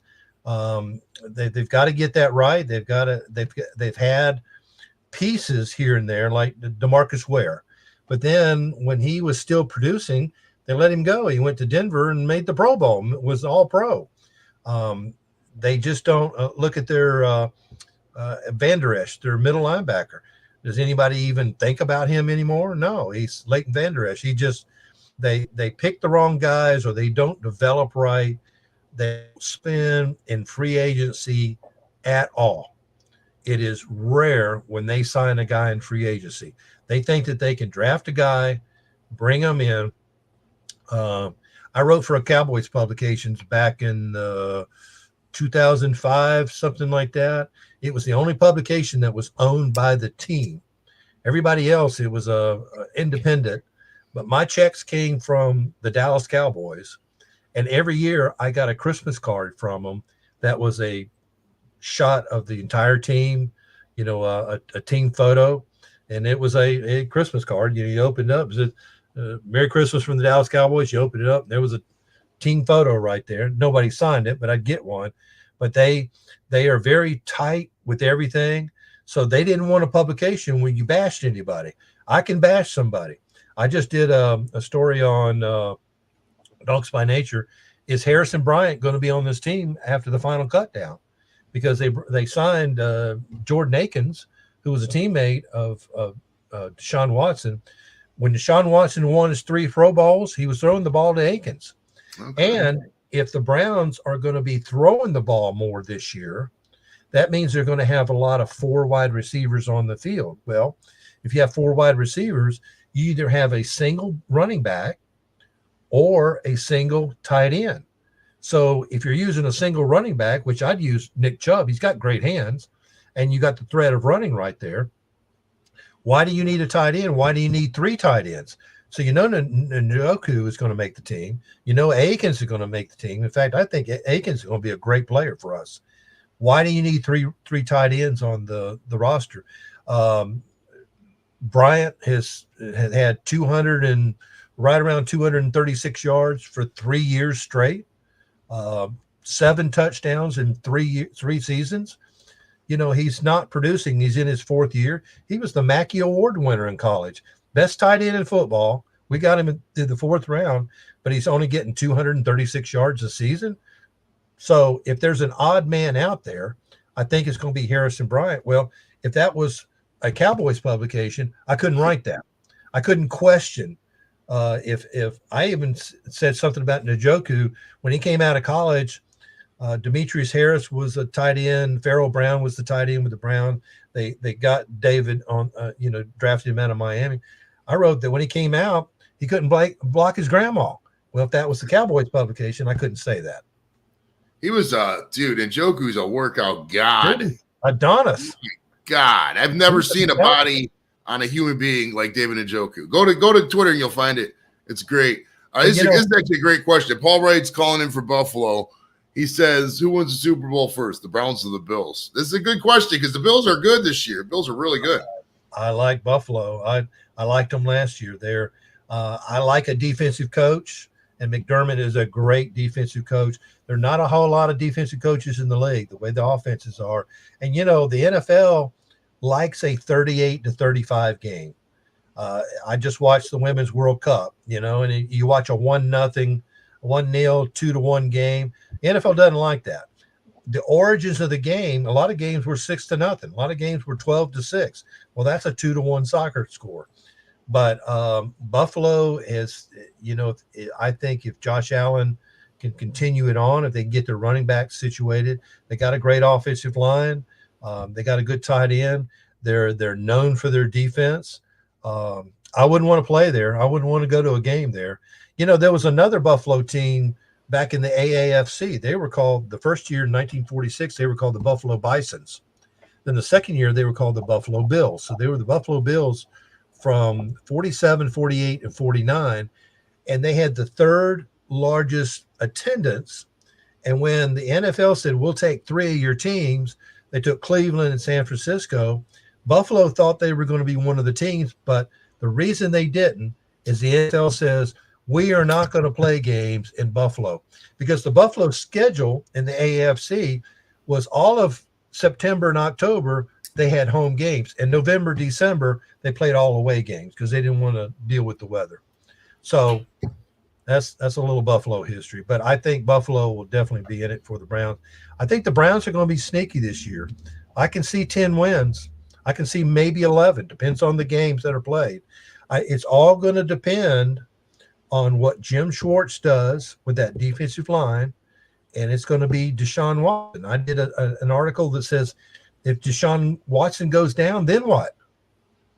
And, if we had Josh Dobbs behind it, I documented his, non-history. Kellen Mond still hadn't played a game. And then you got a rookie who plays well, but is he ready to come into a game against, Baltimore? No. So if Deshaun Watson can stay upright, and if he can be the 2020 Deshaun Watson, where he had over 4,800, he was close to 5,000 yards that year, and they only won 4 games. The Browns have only had one quarterback in our history go over 4,000 yards. Isn't that wild? Between the Browns and the Bears, there's only been Brian Sipe in 1980, who's been over 4,000 yards between those two franchises, and that goes back. Yeah, one of the Bears probably played in 1920. I mean, my goodness gracious. Yeah. Well, there's not a lot of quarterbacks that have ever gone over 4,000 yards, and of course, 5,000 is the impossible plateau. Very few have gotten over that, but anyway. So I would definitely pick the Bills. All right, we got this isn't a football question, but we got a question we asked every guest. The Beatles or Queen, who would you pick out of those two bands? Oh, John, the Fab Four. I can remember being, back in the day, I discovered the Beatles as an adult, okay? But my sister was just all on it. But back in the day, I can remember when that was happening, they didn't ask who your favorite band was. When you met somebody, they asked you who your favorite Beatle was. Heck yeah. All right, we got a question from Blake. He says, will Patrick Mahomes go down as the best QB ever when it's all said and done? That's a good question. That's a really good question, Blake.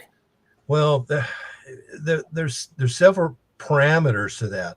It's like when Tom Brady won the Super Bowl with the Tampa Bay Buccaneers, he won 7 rings, okay?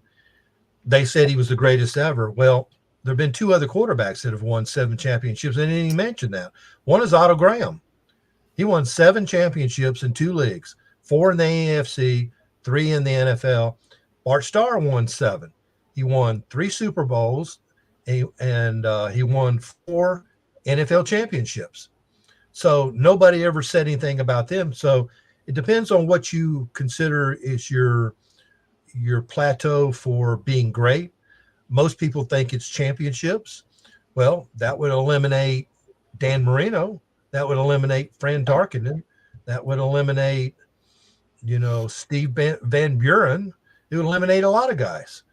But if you're doing it by championships, Mahomes could win 7. He's definitely great. It depends on his offensive line, depends on his receivers. When they traded Tyreek Hill, I went, oh my gosh, what are they doing? That is the piece that makes him great. No, it wasn't the piece at all. I was completely wrong about that. So I don't know if he'll ever be the greatest. It depends on what your guidelines are as to what great is.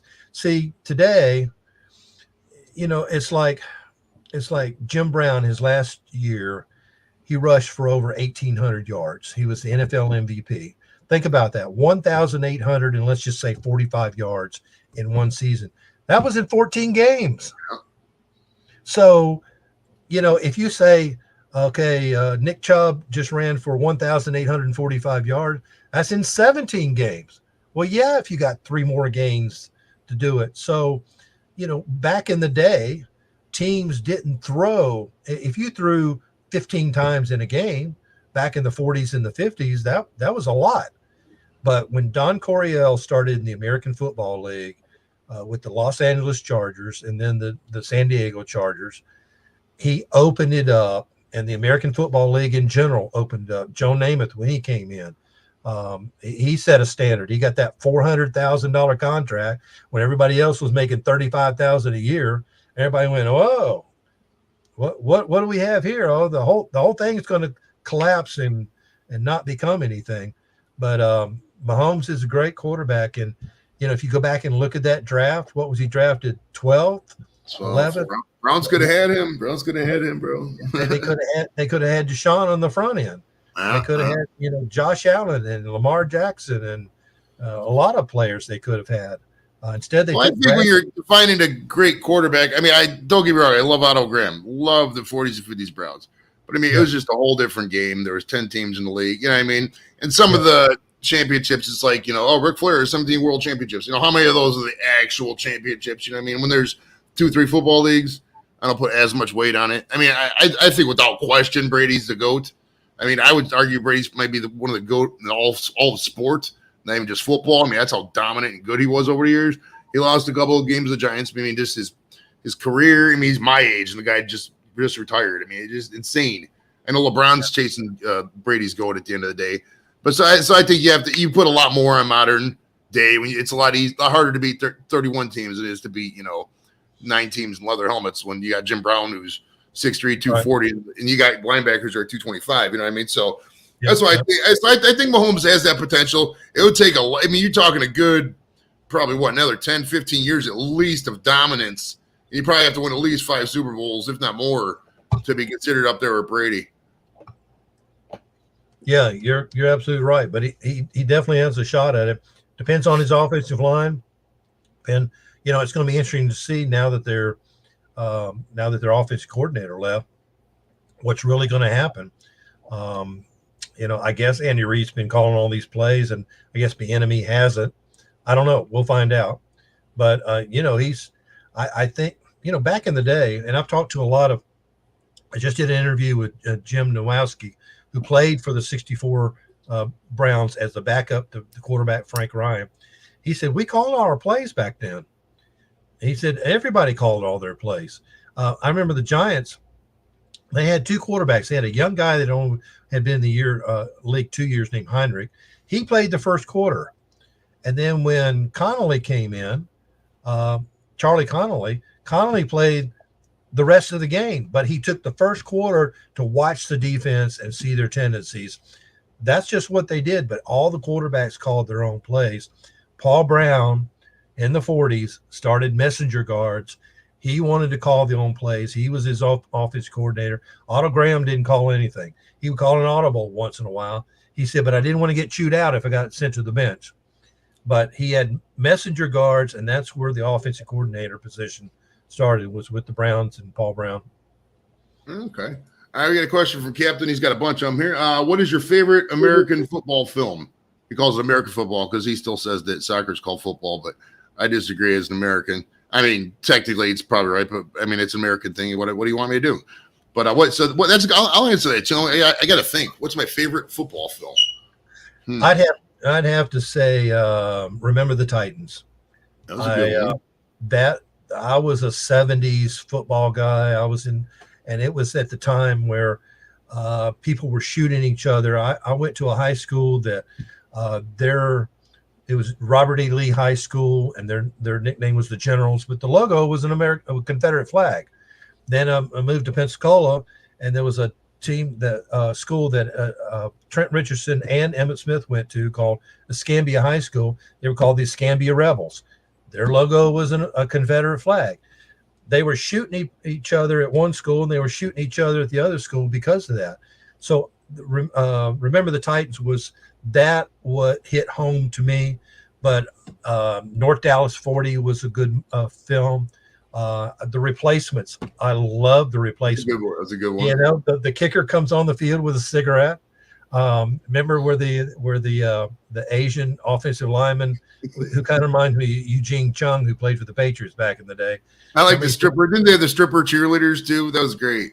Yeah. Remember the offensive lineman, though, said he could eat all these hard-boiled eggs, and he threw up on the field. And then there's a huddle. They all huddled together, and then they all moved to one side to get rid of it. And you could hear John Madden say, "Well, never seen that before." So those are all good movies. Man, I don't really know if I have a favorite. Some of my favorites, though, Varsity Blues was really good. I know it's a high school one, but that'd have been an awesome high school experience. Yeah. Another one I liked, people may have forgot about, was Last Boy Scout. When he cut back and pulled out the gun and just blew the guy away and went in the end zone. That was a fucking great play. Yeah. There was another one. What was the one with not Longest Yard, but wasn't there another Adam Sandler football? What was the one where he was in South Carolina or Louisiana and played for the Mud Dogs? Yeah, the Water Boy. Water Boy, yeah, that Water Boy is pretty solid in some aspects. Yeah. You can do it. I read that Rob Schneider hates when people come up to him because he says that's all people do. They come up to him and go, "You can do it." I sit in the stands and say that all the time, man. I can do voice accents, and I say that all the time in the stands. So it's good. Playing foosball. It's a question from another movie question, kind of, but I didn't really read up on this myself, so maybe you got an opinion on it. The Michael Orr controversy, the guy from the Sandra Bullock movie. Did you do you got any opinion on what happened with all that? How he's suing her or whatever? Yeah. Let me go off a trail here for a minute. Ed Orgeron, the first day of practice at the Senior Bowl, Nick Saban shows up, Dabo Swinney shows up, and when Ed Orgeron was head coach of the LSU, he showed up, and he was being filmed on a local TV station, being asked a question. And I was walking by, and I was going to go watch the defensive lineman, and right in the corner of his mouth right there, he had two white spit. And so off camera, I went all the way around and handed him a Kleenex. And later he found me on the sideline. He says, "Oh, thank you for that. I didn't know what was going on, but you went." And I said, "Yeah." I said, I saw it. I didn't want you to, be embarrassed on that. We ended up talking about The Blind Side. And we didn't really talk about the movie itself. We talked about Sandra Bullock. How was she? What did she look like? And was she really pretty there? And he talked about how skinny she was and this and that. And she had I think she had a wig on or dyed her hair. I think he said he had a wig. But anyway, that was that. But as far as the Michael Orr controversy right now, it came out today. See, Michael Orr claimed that movie made millions and millions that the Toohey family got, and that he got very little of those millions. What came out today that the production company called, I think, Alcorn, they came out and said, no, we paid the Tooheys $797,000. That's all they got. Oh, wow. And then the Tooheys have stated all along that each one of them got a little over $100,000. So there was a brother, a sister, the man and the wife, and then Michael Orr. And so if you add all that up together, it comes pretty close. If they said over $100,000, you can make $797,000 out of that. So Michael Orr is claiming that they got cajillions and didn't pay him but a little over $100,000. And then the production company came out, which the production company has been quiet all this time. But that's what they said on that. I thought that was a great movie too. I've never seen The Blind Side. I bought it on DVD a while back, and I just haven't gotten around to see it. Dude, it's good. It's real good, and it's based off of Lawrence Taylor. And before that time, they didn't have the term blind side. I don't know who made it up. I do football idioms, but I don't know who did that one. All right, I got a question for Captain. He's in the UK, obviously. Do you think the NFL should or will they ever open up like a London franchise or anything like that? Do you think like a 4-team Euro division is inevitable at some point? What's your opinion on that? Well, have you seen how many European football leagues there are? There's a German football league. There's there just came out with one called the IFL, the International Football League. They're going to have 3 teams in Mexico, 1 in Dallas, 1 in Southern California. The NFL in the 90s had the World League of American Football, and it had a team in North Carolina, had a team in Ohio, then it had a couple of teams in Europe. Well, that morphed into NFL Europe, and they had 9 teams at their stay. When they ended up with it, it was a 9-year league, and it was a developmental league. So if you took, say, DTR, and you took Tony Fields from the Browns, and they would play in NFL Europe during the spring, and then they would start and play. That's where Kurt Warner got his Emmitt Smith's brother, Emmitt Smith, went and played in the NFL Europe. Well, it hemorrhaged money. And so the NFL is made up of billionaires. The last thing they want is something that doesn't make money. So they closed it down. But it gave the bottom third of every roster an opportunity to play and get experience like that. At the end, it had 5 German teams and 1 Spanish team. Well, all the UK teams came and went. The London Monarchs, there was a couple others that came. The problem with having a team in the UK was the World Football League, 1974, 1975. They had a team in Hawaii. They were called the Hawaiians. They had to play their games on Wednesday night, and the following weekend they would play in New York or on the West Coast. The time difference is the biggest cog that I can see. England's ready for a team. Germany is ready for a team. Mexico City is ready for a team. That is more feasible for Mexico City. But when you're dealing with the time frame where you have to travel 16 hours, look, if you play on a Thursday night, then you play the following Sunday, that's great. But then if you play on a Sunday night and then have to play on a Thursday night, there's no recovery time. And if you've ever played football, it takes a week to have your body recover.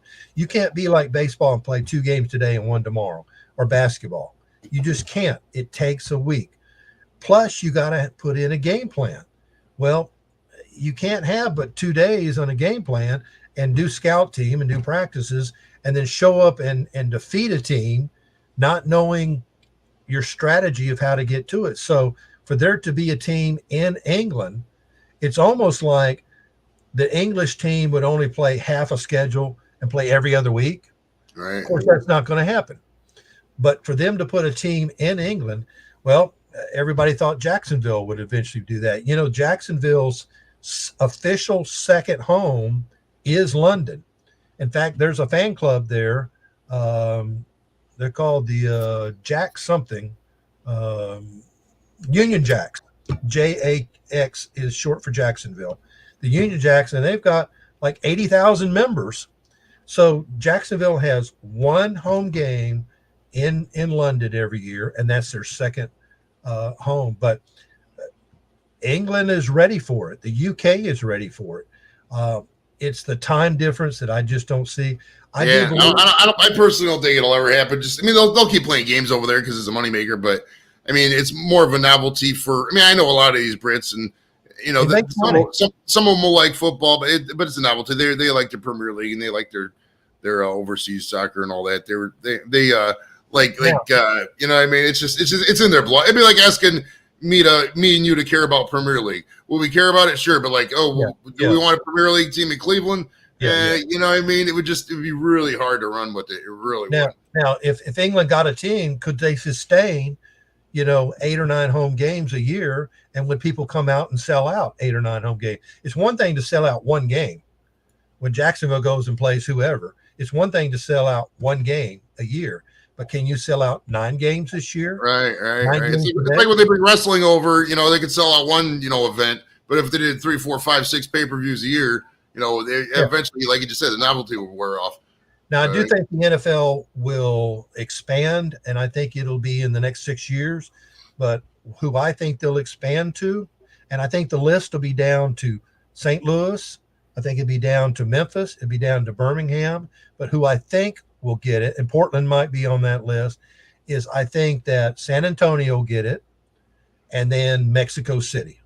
Okay. San Antonio is the 6th largest TV market in the United States. Cowboys country, though. Hey, love their Cowboys in San Antonio. So we'll see. We'll see. Yeah. Right. Hey, they're ready for it. We got a question from Blake. He says, is it true that Bo Jackson ran a 4.1940 at the combine?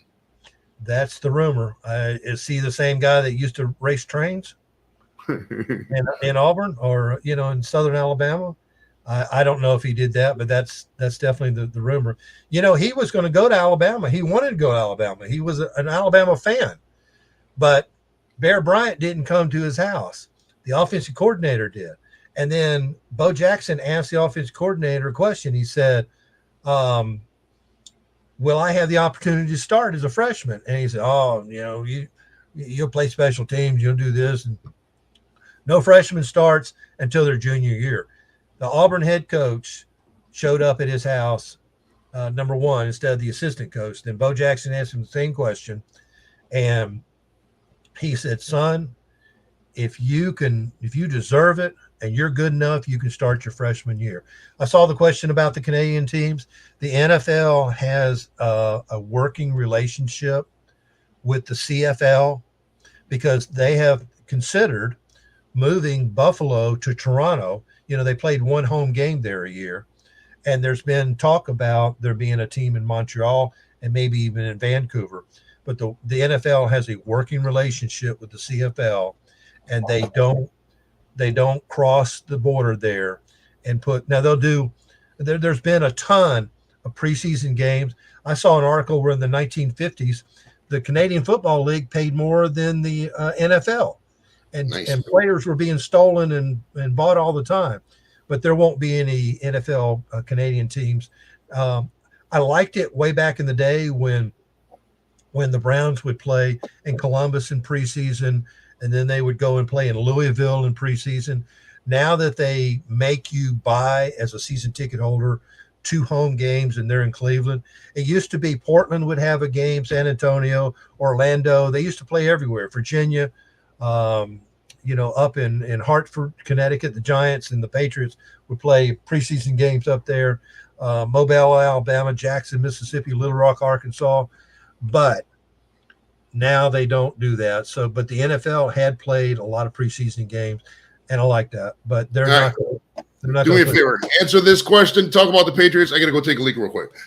All right. The Patriots themselves, I think they're going to come in fourth this year in that division.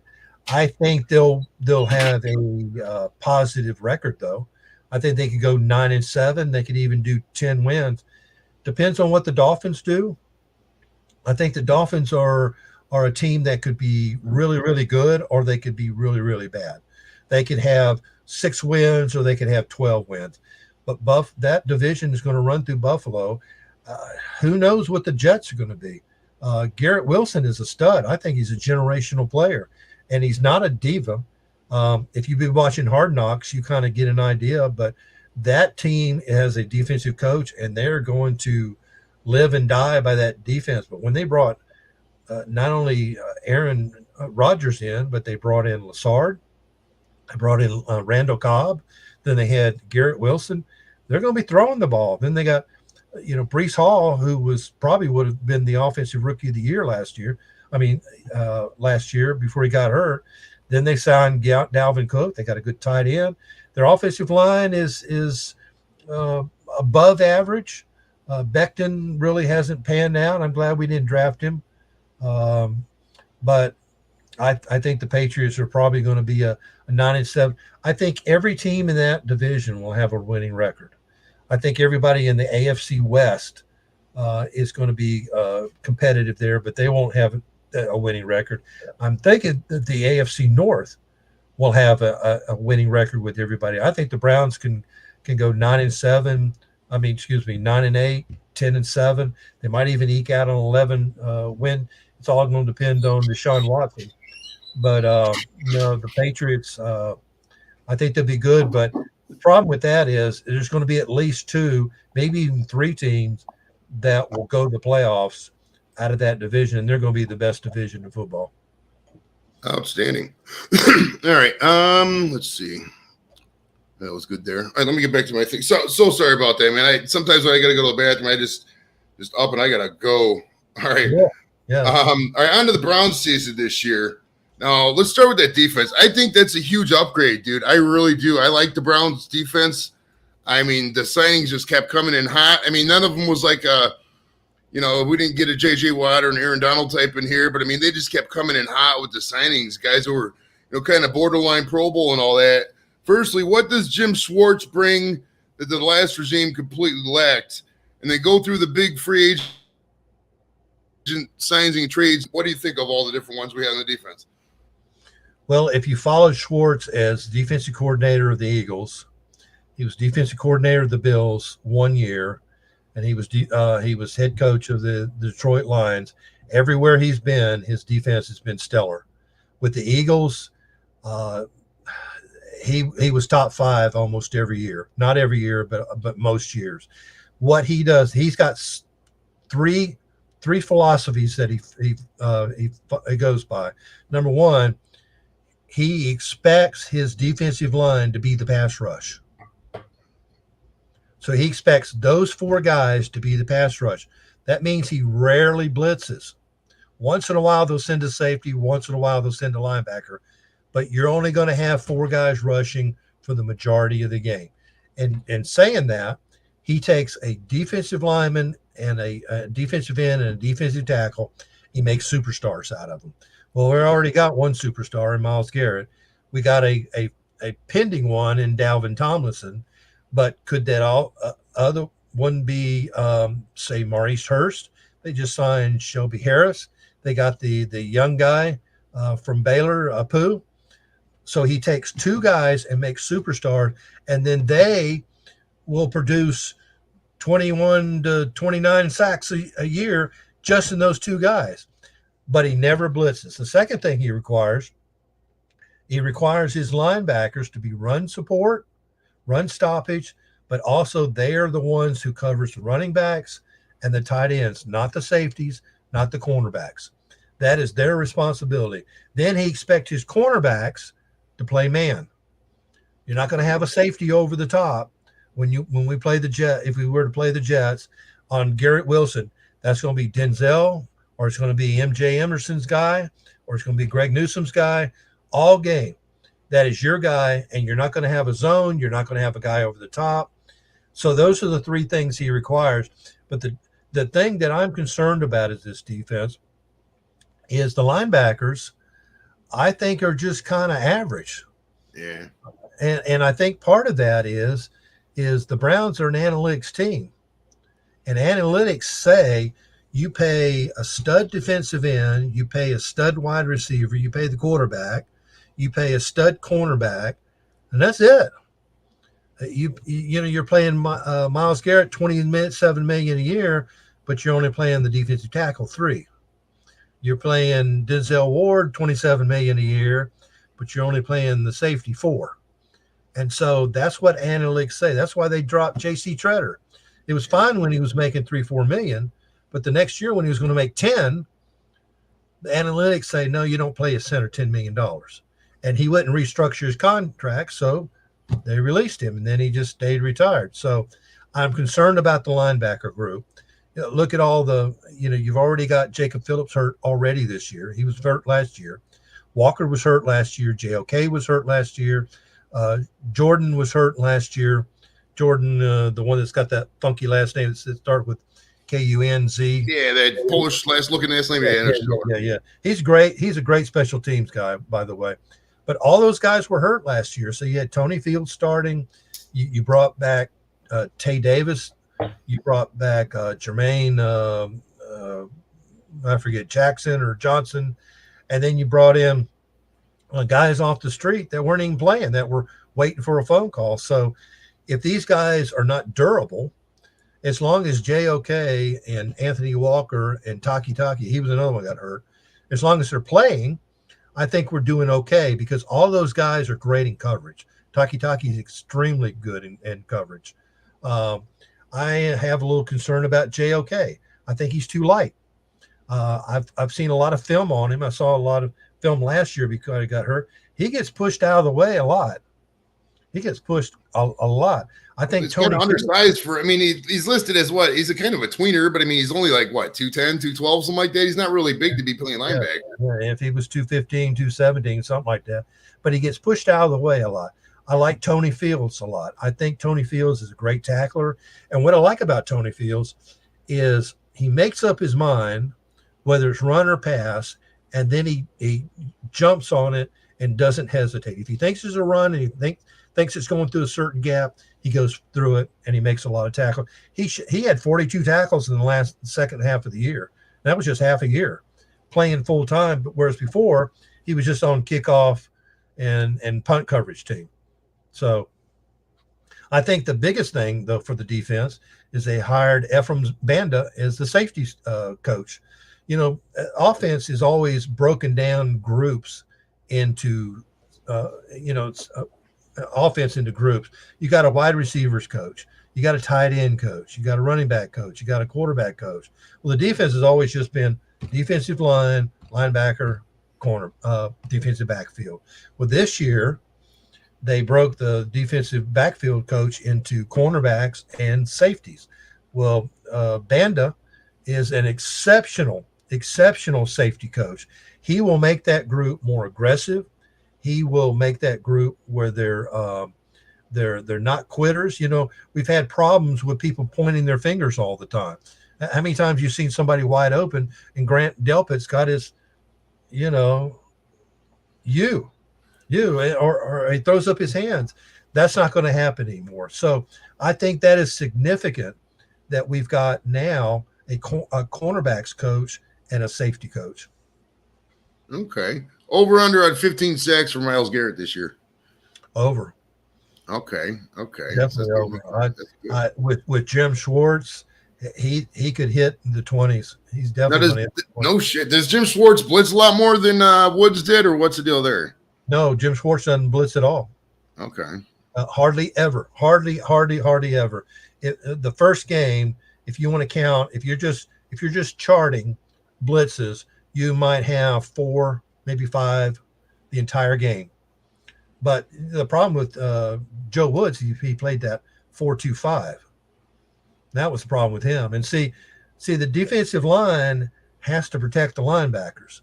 And when you do only 2, sometimes that linebacker is not a linebacker, it's a safety or it's a cornerback. So sometimes you only got one linebacker on the field. But on a 4-3, you've got a middle linebacker that's playing over the center. Then you're filling in right and left with the Will and the Sam. But in a 4-2, you stagger those linebackers out where they're playing more between the guard and the tackle. And so it leaves that middle wide open. How many teams ran right up the gut on us last year? It's because, number one, we don't have a guy in the middle. Number two, we've only got 2 linebackers. So if you just pull a guy like your tackle and he goes through the middle and you take out one of those linebackers, it's just an alleyway. So that's gonna be gone. And then, of course, you got to have the personnel. Somebody like Tommy Tugai gets pushed around. He's not going to make it because he just gets shoved and pushed, and he gets pushed out of the play. We got players that have got good NFL experience. Shelby Harris is a player. When he was with the Denver Broncos, he came over to Seattle in the Russell Wilson trade. And Seattle was adamant about him coming in that trade. They didn't want to make the trade for Russell Wilson until they added Shelby Harris. Okay. Now they decide they can't pay him on his second year. He had a 1-year deal. We got him instead.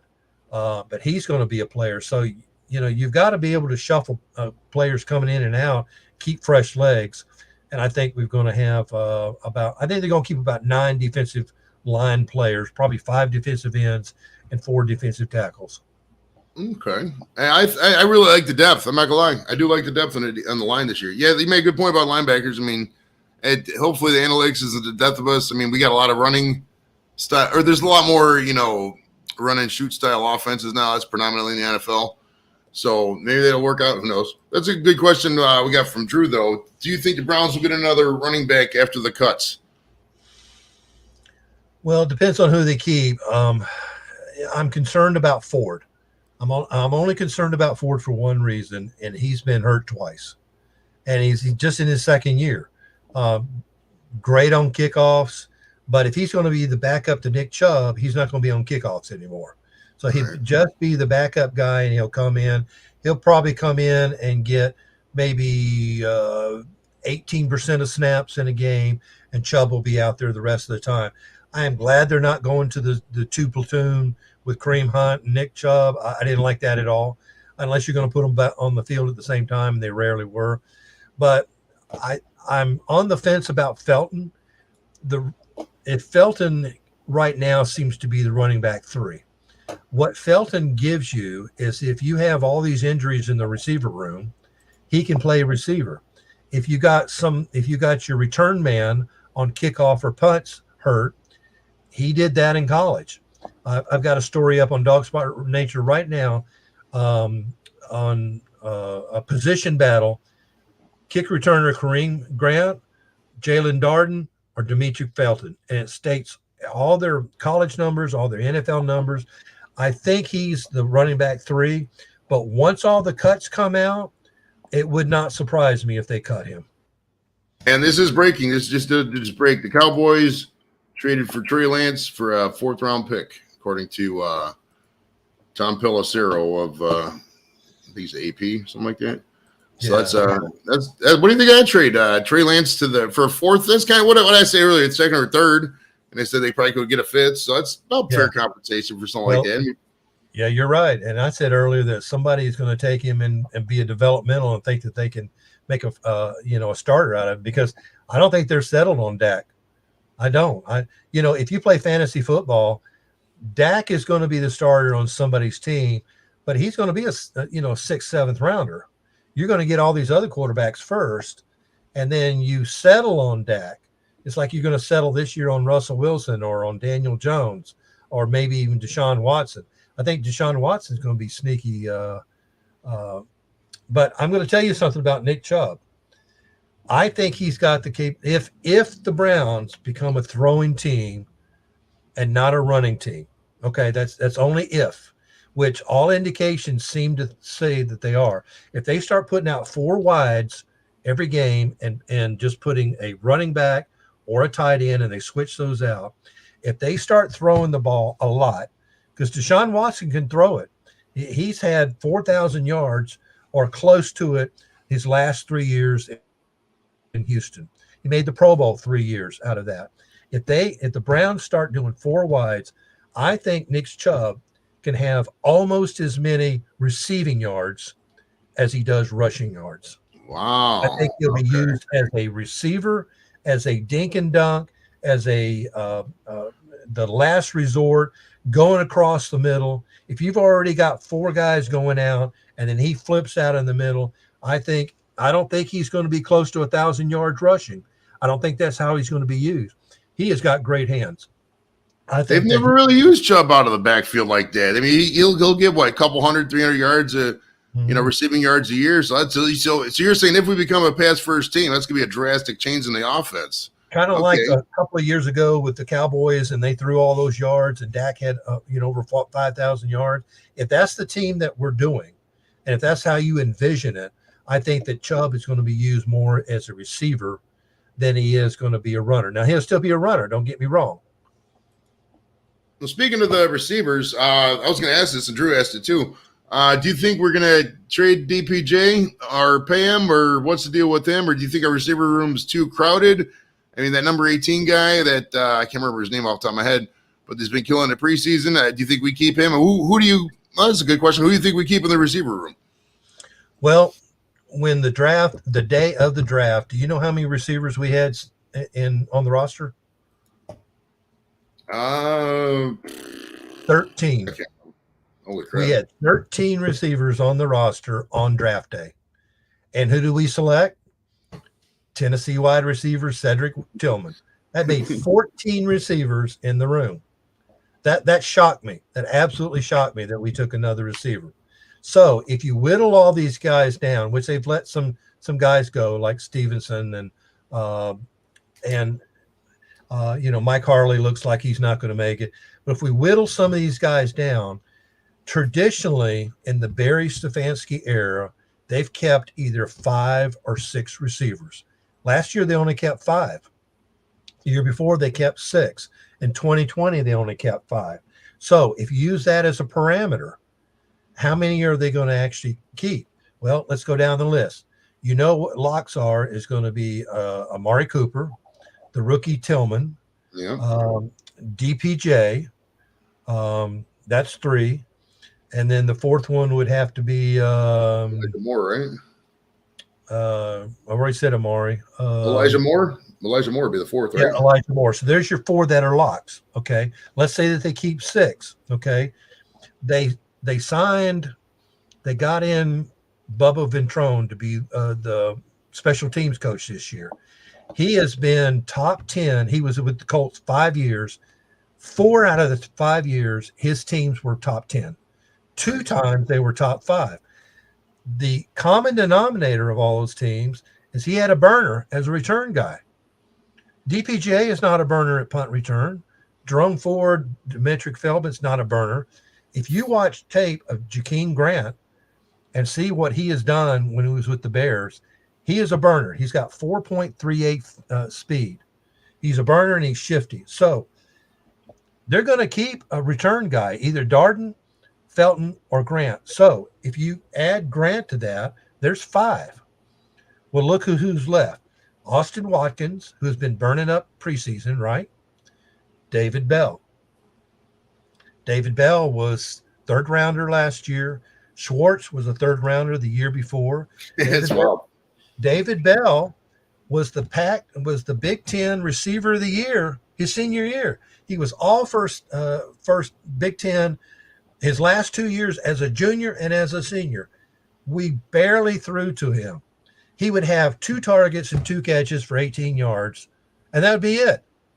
So if you got the 4 that are locks, then you add Jakeem Grant, then it's got to be either Watkins or Bell, or is it not Jakeem Grant? If you keep Bell, or if you keep Watkins. Now, would they keep 7 receivers? Well, if you keep 7 receivers, then you got to take away from another position. Are you going to take away a cornerback? We can't have too many cornerbacks. Are you going to take away that 5th defensive end? You can't have too many defensive ends. Traditionally, they've kept 10 offensive linemen, and let me tell you, every year they use all 10. Somebody goes down and Michael Dunn has to play, or Drew Forbes have to play. They got Wes Martin now, who's got like 60-something NFL starts. So you would have to take away if you keep 7, because Watkins played well. David Bell, you don't want to get rid of him, and you got to have Jakeem Grant as your return guy. So if you want to have 7 receivers, you have to take away from somewhere else. Well, maybe they don't need 3 tight ends like we talked about earlier. Maybe Harrison Bryant's gone. They just keep Njoku and Akins. Maybe that's where your 7th comes. If they're going to throw the ball a lot, they may need 7 receivers. And look, Cooper's been hurt. Elijah Moore has been hurt during training camp. DPJ, is he a star? He acts like it. He's like one of those that maybe he could be, maybe not. I think he has trade value, but what would you get for him? 6th round pick, 7th round pick. He's got size. He's got good catching ability. So I think that they're going to keep 6 receivers. I think they're going to keep 2 tight ends, but I think they're going to keep more cornerbacks, more defensive ends, and more offensive linemen, and say, hey, we know Watkins had a great year. We know Jakeem Grant's a burner. We know David Bell's got talent, but one of those has to go. I mean, at the end of the day, these guys, those back end wide receivers, are kind of interchangeable. I mean, none of them is none of them's Amari Cooper. Amari Cooper is going to get, and don't forget about Njoku too. I'm really high on Njoku this year. I think Njoku could have a breakout year. I really do. I agree with you, especially if we throw the ball. I mean, he has developed into a great blocker. He used to be a horrible blocker, but now he's a great blocker. Bill Callahan spent some time with him in the offseason one year before last year. Now he's a great blocker. He's strong as he can be. But I agree with you on the go-to. If we're going to be a throwing team and a passing team, you got to have – look at the Chiefs with their tight end. Look at the 49ers with their tight end. Look at the Patriots with Gronkowski. You got to have that receiving tight end that can go out there. And the great thing about Njoku is he can get you yards after contact. And that's something a lot of receivers can't do. You hit them and they go down. DPJ is one of those. You hit them and they go down. But Njoku is somebody that can bounce off and gain an extra 5-6 yards. All right, we got to talk about this Cade York guy. Do you think he's going to last a full season? And do you think he'll cost us a couple games this year? What's your opinion? Do you think it's all nerves? Because they're saying he's killing in camp, but he comes into games and he misses everything. I mean, if he doesn't come out in this Kansas City game and hit, 3 for 3 and get all the extra points, do you think he's gone? What's your opinion on York? I did a story after the first game. After the second game. He missed his first kick against Jacksonville, and then he missed his second kick against Washington. I did an article on that and said, isn't it about time that we bring in competition against Cade York? I didn't say replace. In the whole article, I didn't say replace him. I said you need to have competition. They had a second punter, Carlton. They had him in there. They've got a second guy for everything. Why do you think they have 14 receivers in camp? Why do you think they had 5 running backs in camp at one time? They still got Hassan Hall. They keep bringing in guys. They brought in a guy from the Packers this week to look at him. It gets guys to say, oh, crap, that could be my roster spot. I better get it in gear and I better work harder. lift more weights, watch my diet, what the nutritionist said, get rid of the pizza, uh, and but I don't know. I really don't know. I think it's going to be a good team. I think it's going to be a lot of throwing, and Nagoku is, like you said, it's going to have a great year. Yeah, I mean, we're just going to keep York. I don't. If they would have brought in somebody, they would have done it by now. I mean, if he comes out week one and he misses the game winner, they'll probably cut him. But I mean, it's just going to be one of those things we're going to have to deal with. Well, have you noticed something about kickers at the Browns draft? They suck. But they always do good at the next team. Zane Gonzalez did good. They cut them all. They did Austin Seibert in the sixth round, fifth round. They cut him. They did Zane Gonzalez in the seventh round. They cut him. They drafted York, and he's struggling. But yet, Phil Dawson was free agent. Don Krokoff was a free agent. Lou free agent. Matt Barr was a free agent. All these great kickers were either drafted by somebody else and signed and came in. Even Justin Tucker, who is considered to be the best kicker in the league right now, he went undrafted. Matt Stover with the Browns had some good years. He was drafted by the Giants, but we signed him as a free agent. But all the guys we draft have problems. I think that they're going to give Cade York about 3-4 games. Have you seen the list of guys that are not signed? Mason Crosby. I've always loved Crosby out of Colorado and then with the Packers. What a great leg. Robbie Gould. I can deal with Gould. Is unsigned. The Browns had a guy on a practice squad a couple of years named Matt McCrane, and I've seen workout videos of him. He puts the ball. He's got two balls. He puts one of them at the 50-yard line, and he kicks it one way, and it goes straight through. He turns around and he kicks it the other way, and it goes straight through. That's 60 yards. 50 plus 10, and it goes straight through. He's a free agent right now. I don't know why they didn't just bring somebody like those three guys in as competition. And you know what? Sometimes the competition works. Look at last year with Nick Harris, our starting center. They had signed Posak from Seattle, who was a former second-round pick. And he ended up having a great year. He got hurt, but he had a great year. He was on a 1-year contract. At the end of the year, they ended up signing him for 3 years, $18 million. So sometimes the backup, the guy you bring in just to be the insurance policy, ends up working out. And I think if they brought somebody in, like just think if they had Mason Crosby or Gould in training camp all this time, those guys, they don't knock each other. They don't talk bad about each other. They're in an unofficial club. I've interviewed a lot of punters. I interviewed one long snapper and a bunch of kickers. And all of them say, we don't say anything negative about anything. And we help each other. So here's Cade York getting tutelage from not only the special teams coach, but from Mason Crosby for 6 weeks. Why didn't that happen? So I think they're going to give him some wiggle room. But let me tell you, Cade York is on a very short leash. Oh, yeah. I mean, we got to be real. If he goes out there and misses one game winner, he's probably done because the vultures are going to circle. I mean, you're just not going to. We're not going to deal with another year. We're not. We can't physically, emotionally deal with another fucking year of last second missed field goals and bullshit games we should have won. We just cannot do it. Yeah. Well, he's already doing it. He's already doing it. It happened in the Washington game. I know. Oh my but let me tell you, I've never seen vultures in formation. They're in formation around Cade York right now. And what games stick out to you is like we sneak a nice win in this year? I think the opener in that Monday nighter against the Steelers, man, I think we had a good shot at going 2-0. I think the Bengals are kind of like reeling, they're cocky, etc. I think we could sneak that and then coming off that heat, coming to Pittsburgh and maybe steal one there. What do you think? What games do you think that most people think are going to be like, but do you think we might poach a win or two? Yeah, if Burrow doesn't play in that one's winnable. Burrow is an exceptional talent. I think he's the number two quarterback in the league. He's a great guy. He's from Ohio, so he's a homer. There's good possibility we could take that one if Burrow plays.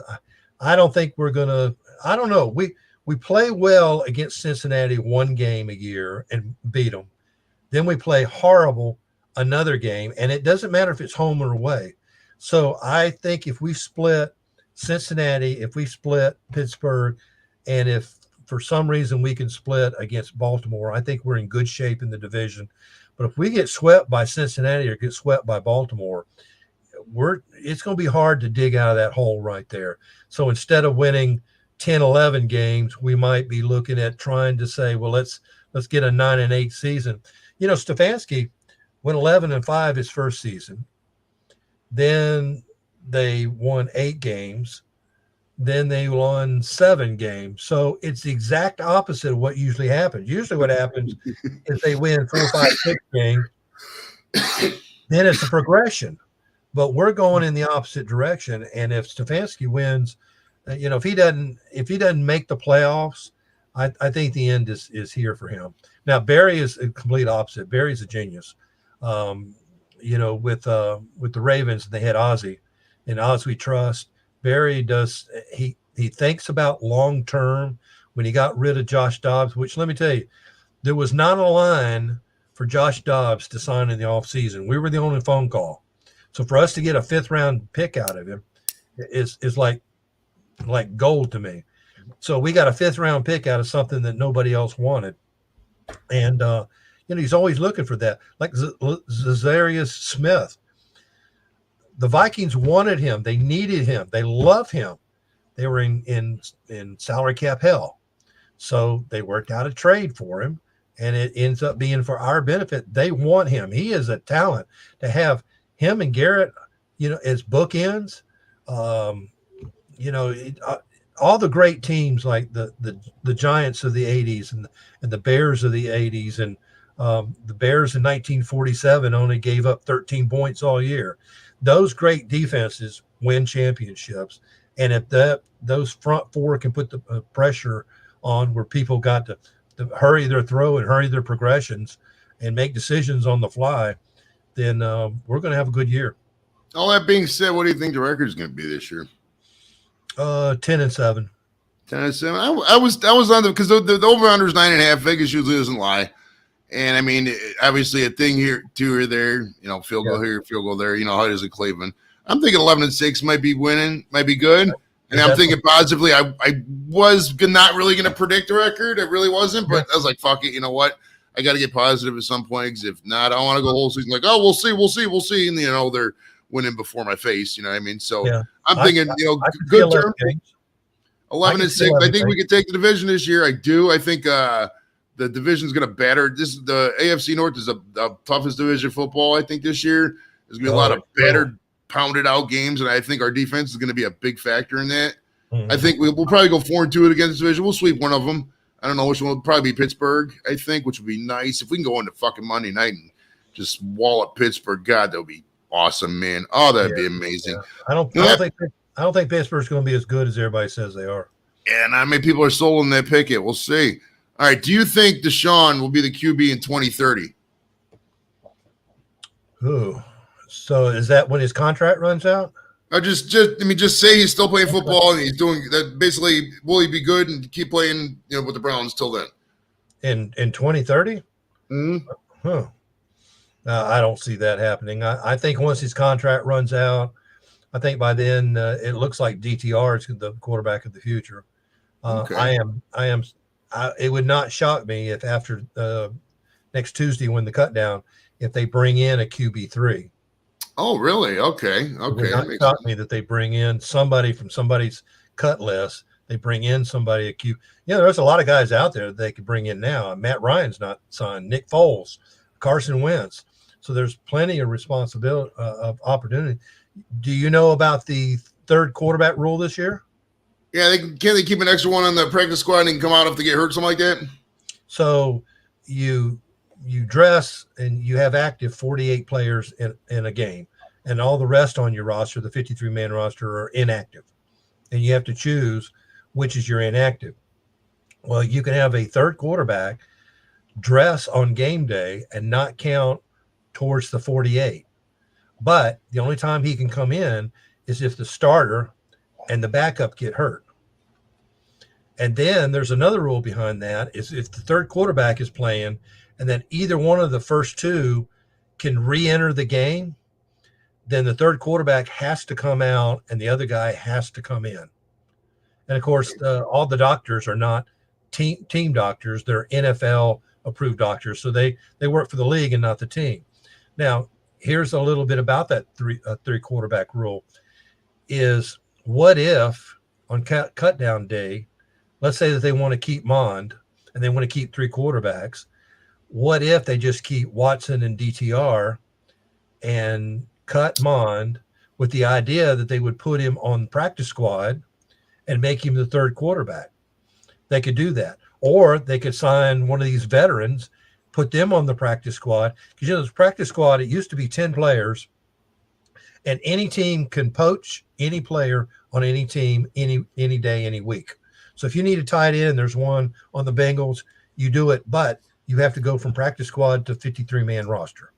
But now it's 16 players, and 4 of them are protected. So if you put Matt Ryan on our practice squad, nobody can sign him. Now, would Ryan do that? Would Carson Wentz do that? Would Nick Foles do that? Maybe they're waiting for somebody to get hurt, like Arizona, with Colt McCoy and now Josh Dobbs. Maybe they're waiting for somebody to get hurt where they get a call to be either the backup or come in and be the starter. But realistically, we could sign Matt Ryan, put him on our practice squad. Then on game day, he would be our third quarterback, and that's the third quarterback rule. That was a rule that got stopped, I think, 2017. But the 49ers, what happened to them last year in the playoffs with Purdy getting hurt and their backup getting hurt, and then Christian McCaffrey had to be the quarterback, or Purdy could be the quarterback, but he couldn't throw, so all he had to do is hand off. And oddly enough, in the owners' meeting, 49ers did not bring up that to be voted on. It was the Detroit Lions.